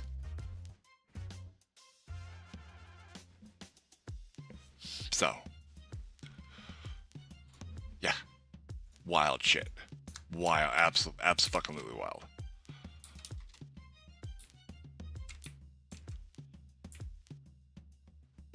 Ugh. Block of capitalism. I love it. I absolutely love it. Block of capitalism. I have a capitalism boiler over here.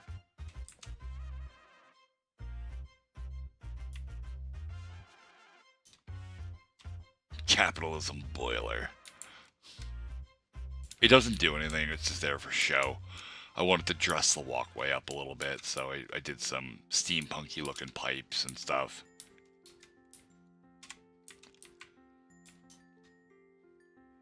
And then there's this windmill, which I believe powers a pump.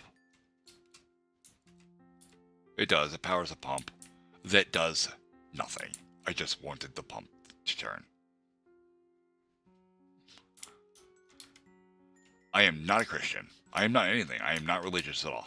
I believe that mathematics will eventually be able to prove all we need to know about the universe in order to be able to move through it safely.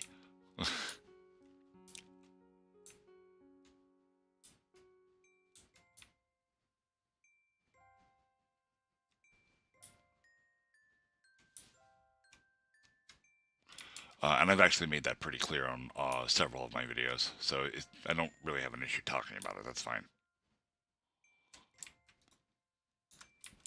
Alright, I'm gonna give this a... squash this. Do a little bit more Minecrafty stuff here in a second. Okay, this has 128 mods loaded. Somebody asked how many mods were here.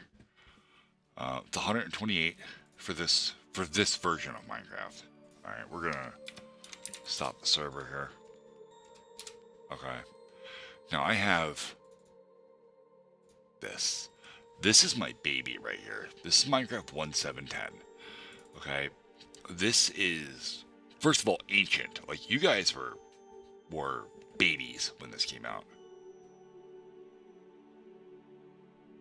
It happens. With mods, that's not really an issue. I don't even worry about diamonds anymore. I can make diamonds with my mod packs.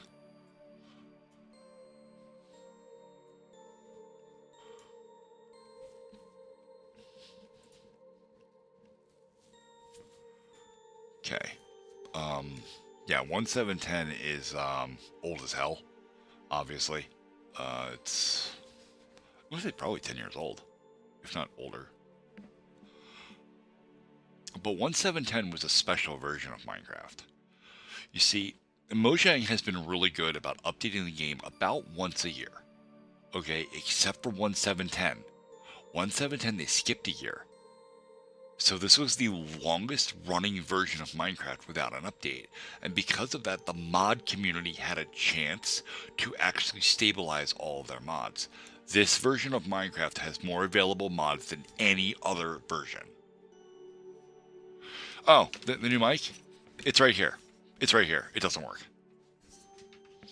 It does work. It works fine. The problem is that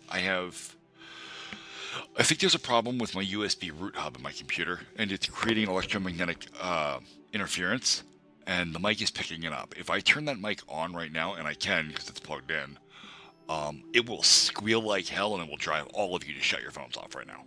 It sounds absolutely awful. So, what I have to do is I got to pick up a powered USB hub that plugs into the wall so I can normalize the electricity that goes into the mic. And then it should work, I hope. I don't know.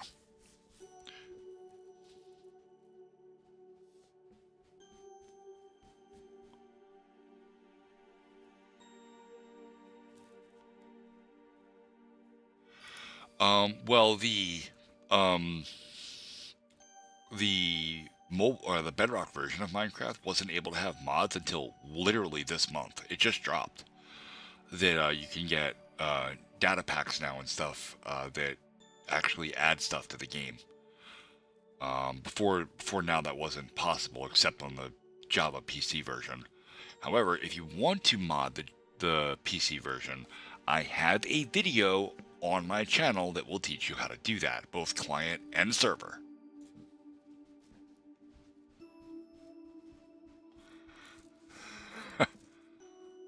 This version of Minecraft takes forever to start, by the way, because it's really old and it's single-threaded.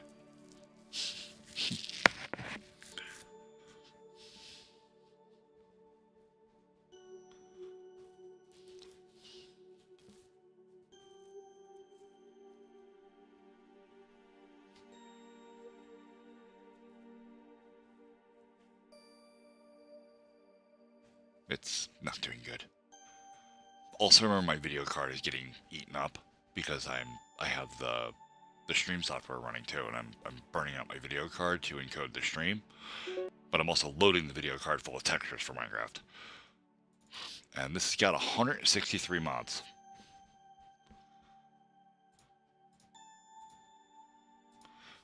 Good luck, dude.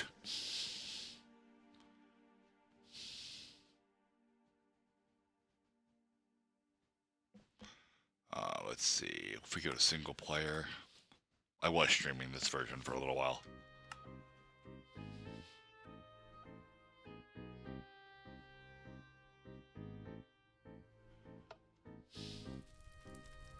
God, it runs bad. Oh yeah, I had to remember where I am. I have no flight. I have no flight, okay.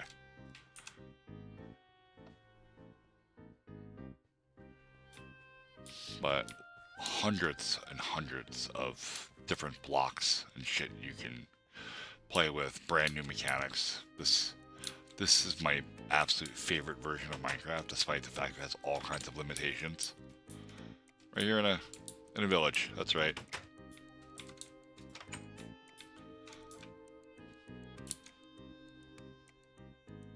I actually thought I had more done with World than I do. That's okay. Usually I have like machines set up all over the place, and I like rotary craft in full swing and all kinds of cool stuff to show off, but I haven't played with this in a while. What is back there? Did I put a window in here? What? Oh! Right, we're generating power here, kind of. We're making lava here, that's right. So we have a cobblestone generator here. We have this transfer node, which pushes into the cache, which then pipes it into the crucible, but also up into something else, apparently. And then the crucible melts the stone into lava, and from this transfer node, it gets pumped into the side of the smeltery.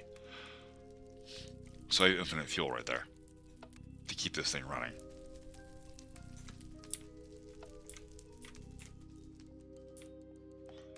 But yeah, Minecraft is definitely one of my favorite games ever. It's the innocence of the game, right? They gave you very simple building blocks and they said go have fun. And the game can become as complex as you want it to be. And trust you me, I want it to be very fucking complex.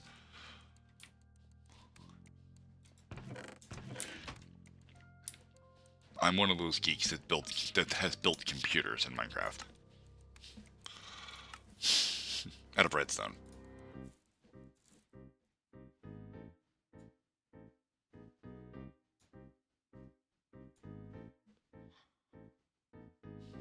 Yeah, you'll have that. Alright, give me 2 minutes. I want to go get myself another cup of coffee. Probably smoke a cigarette, so it'll probably take me longer than 2 minutes, probably 6. And I shall return shortly.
Yeah, I know, man. I've heard the whole spiel before. My mother is she's Protestant. She's a hardcore believer, like devout believer. I'm not. I've seen entirely too much bad in the world, and I know too much math and too much science to put my faith in anything other than what I can accomplish with my own two hands. Alright, what am I doing here? I was going to do something. I had an idea when I was coming back inside, and now I can't remember what it was. Oh, somebody was saying that I was chill as shit, but hard as hell. Let me explain why that is. So I'm a software engineer. I've been programming for about 20 years. Unfortunately, that does not pay my bills. Where I live, there is no industry for what I do.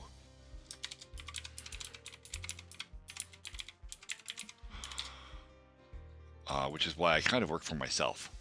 This is my buddy Mike. Okay, he actually got me into YouTubing a little bit.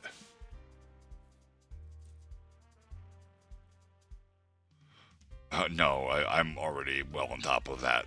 Smaller than that, YT.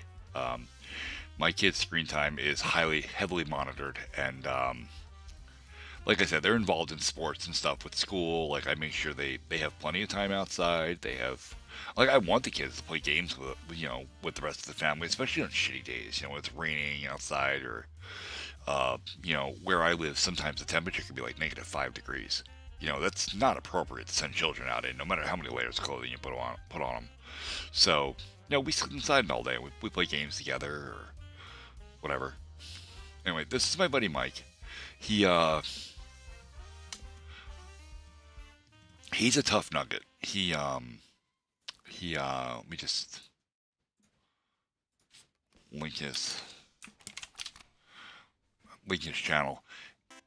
He does scrap metal removal. Basically, people call him, and we go to their house, and we pick up any scrap metal they have that they don't want. Old chairs, cast iron furnaces, you'd be surprised how fast you can build up just piles of metal that you can't get rid of because the garbage company won't take it. But we do. We take it, and we take it to a scrap yard where they pay us for the metal. And that was getting to the point here. This is what I actually do to make money. And we do pretty well. That's a very funny short, actually. So was that. Let me see if we can find a video that's got me in it. And I have a point. There's a reason I'm doing this. Video with me. There's just a couple videos where I'm in the thumbnail. Not there. Copper, brass. There's a fucking coil.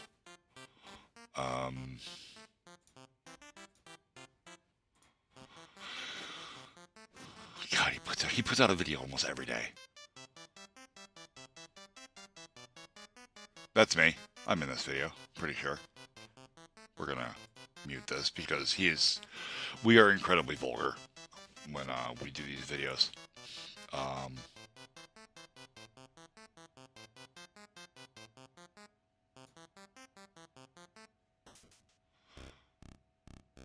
But you see, this is me actually working. Yeah, I'm holding a hand axe there.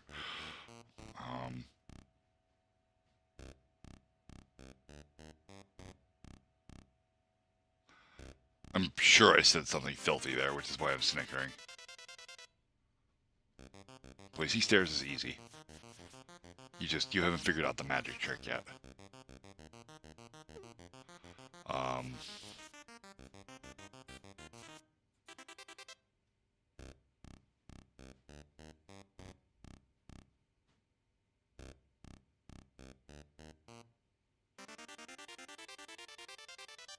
We were having trouble with the, yeah, there we go. This is what we do. We literally just beat shit apart.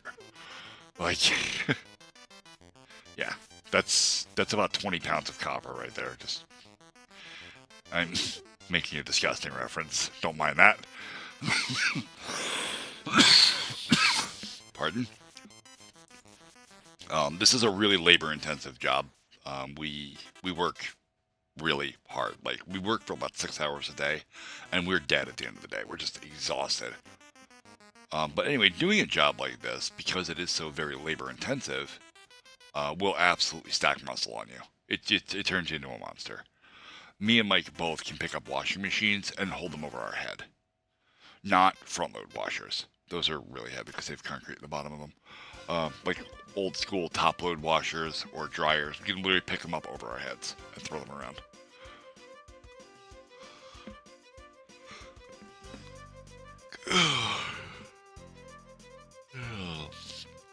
Stairs in Minecraft. Do I have a vanilla? I have a vanilla here.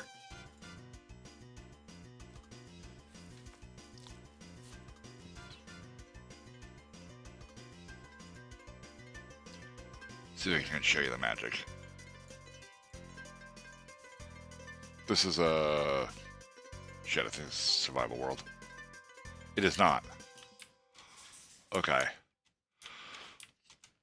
So, stairs. Let's just make ourselves a basic frame here to work with. Again, my mouse is entirely too fast. There we go. You just have to remember that when you're placing things, blocks have two halves, and you can see that distinction with a slab. So we just get a slab of anything here. Okay. If you place your stair facing the top half of the block, it places it upside down. And if you're on the bottom half, it places it upside right. That's it.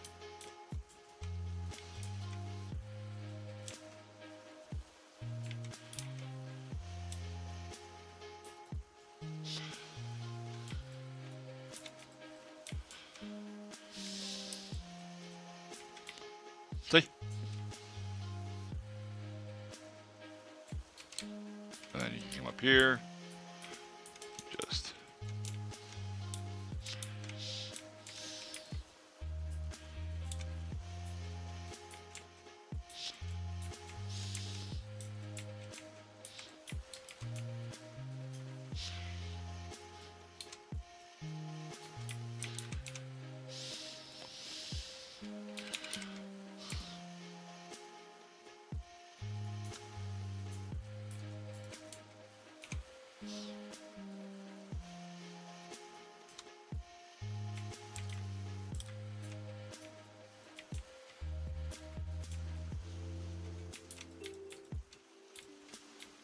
There.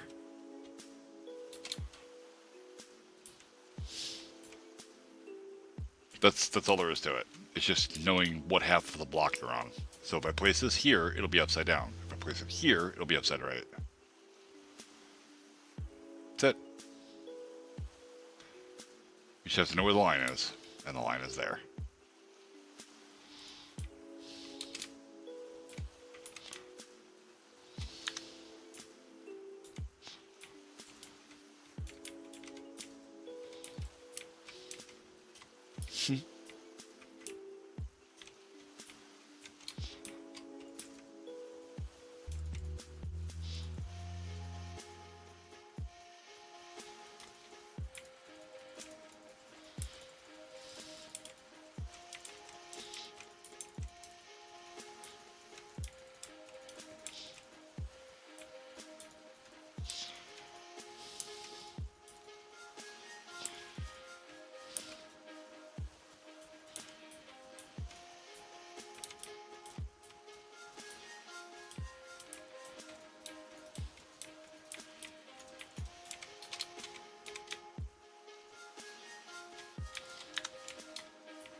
All right, I'll see you tomorrow, bud.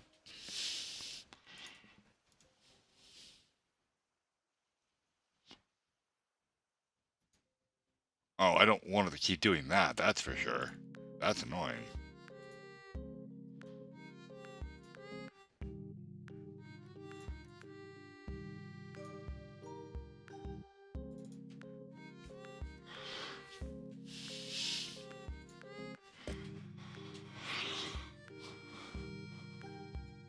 I love that this is adjustable. That's cool. How high does it go? Oh, that's ridiculous. Let's see what that does.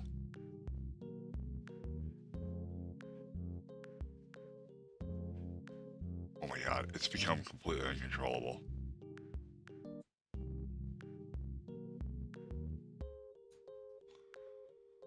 There we go.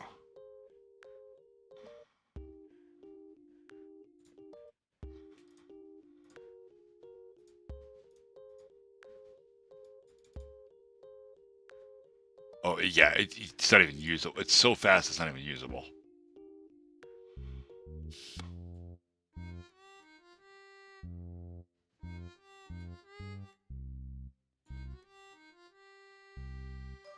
We want that at 6,400. We want this a little bit faster.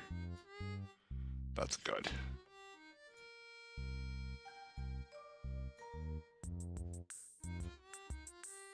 All right. Oh, I opened that because I wanted the turn off the notifications about it because it's annoying. Stop.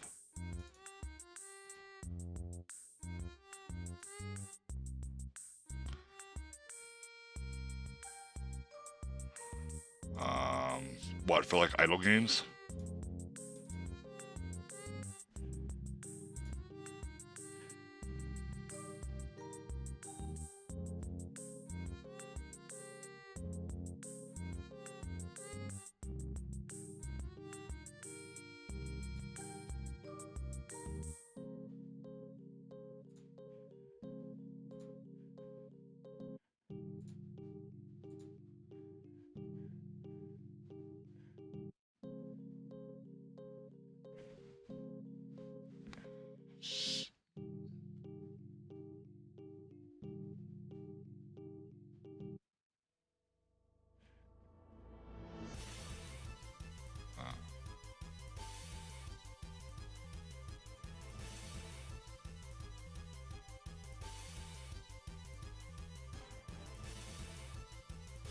Yeah, that's really agitating.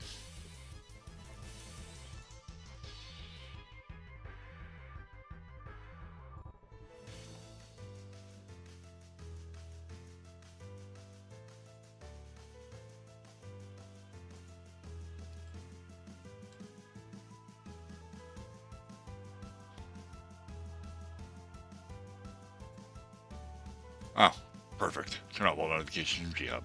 Done. Now I can, yeah, now I can switch DPI settings on my mouse without being screamed at. So, if you're not aware of what this is, can I have mouse cable, please? There we go. Essentially, my mouse has buttons on the side here, which, when you push them, changes the DPI setting. And then there's a thumb button right here called the DPI shift, which puts it at the lowest setting. And, there we go. I usually leave it on setting 3. It lets me quickly change DPI settings for my mouse. This is important when I'm playing games where I'm sniping, like Once Human or Borderlands.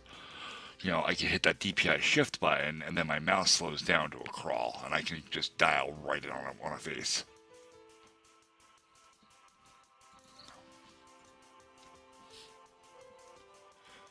This mouse was not terribly expensive, but...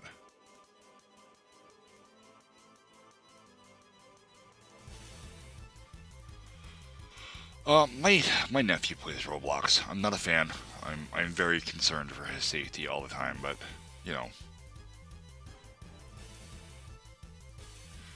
I'm not the kid's parent, so I don't get to decide.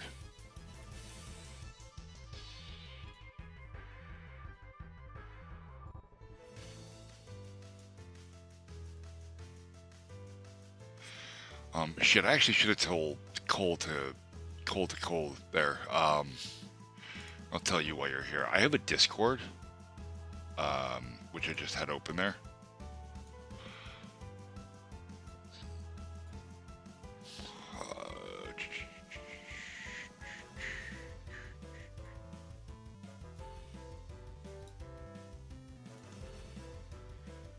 It is open for everyone. I do have to fix your permissions as soon as you join. But I'm basically making an attempt to build a community of people that are interested in what we're doing here, as far as game creation and that stuff. I have really polarized hot takes on my YouTube, which a lot of people don't like me for, and that's fine. Like, you don't have to agree with everything I say, you know.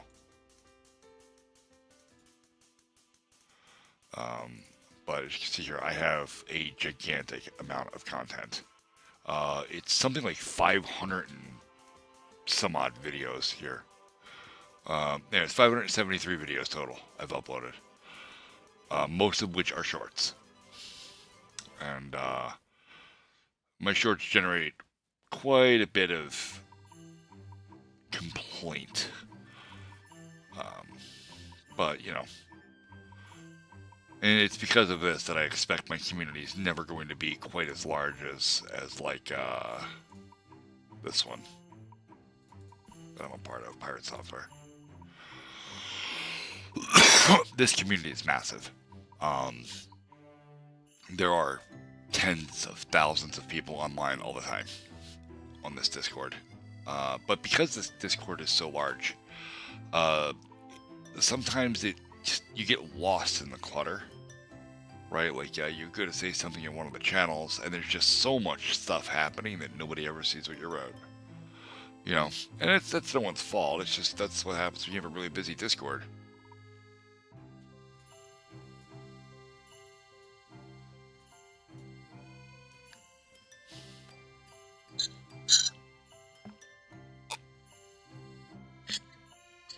Oh, alright, well.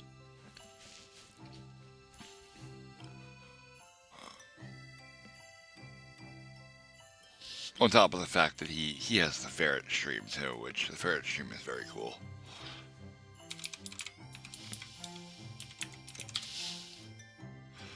The ferret stream, I gotta mute that. I just muted. Thor from Pirate Software runs a ferret rescue. In fact, they just bought a larger piece of property so that, oh, I can't have Twitch chat on YouTube and vice versa. Even though this isn't my channel. They just bought a bigger building, and,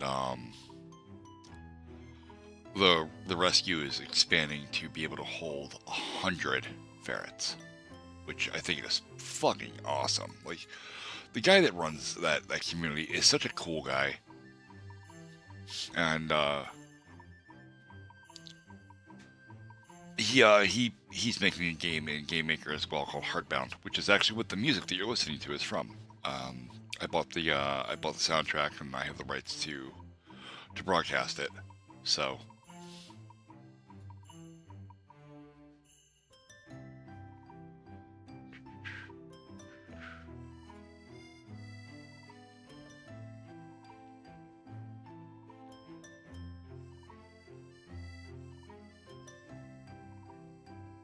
Is still in Discord. Unfortunately, I think that's going to be it for tonight. It's a little early, but I'm out of stuff to talk about, and I need to work on more of the infrastructure for my stream. What is up with my OBS? What? Oh, nothing. Nothing. It was doing its job. So tomorrow night we'll do this again, and I think I'll actually have like some sort of script or something together, so that I can, or at least notes, so that I know what we're going to go over with Game Maker, since there's a real interest in that. And we'll make this a little bit more educational than usual. All right. You have yourself a good night, and I will see you guys tomorrow.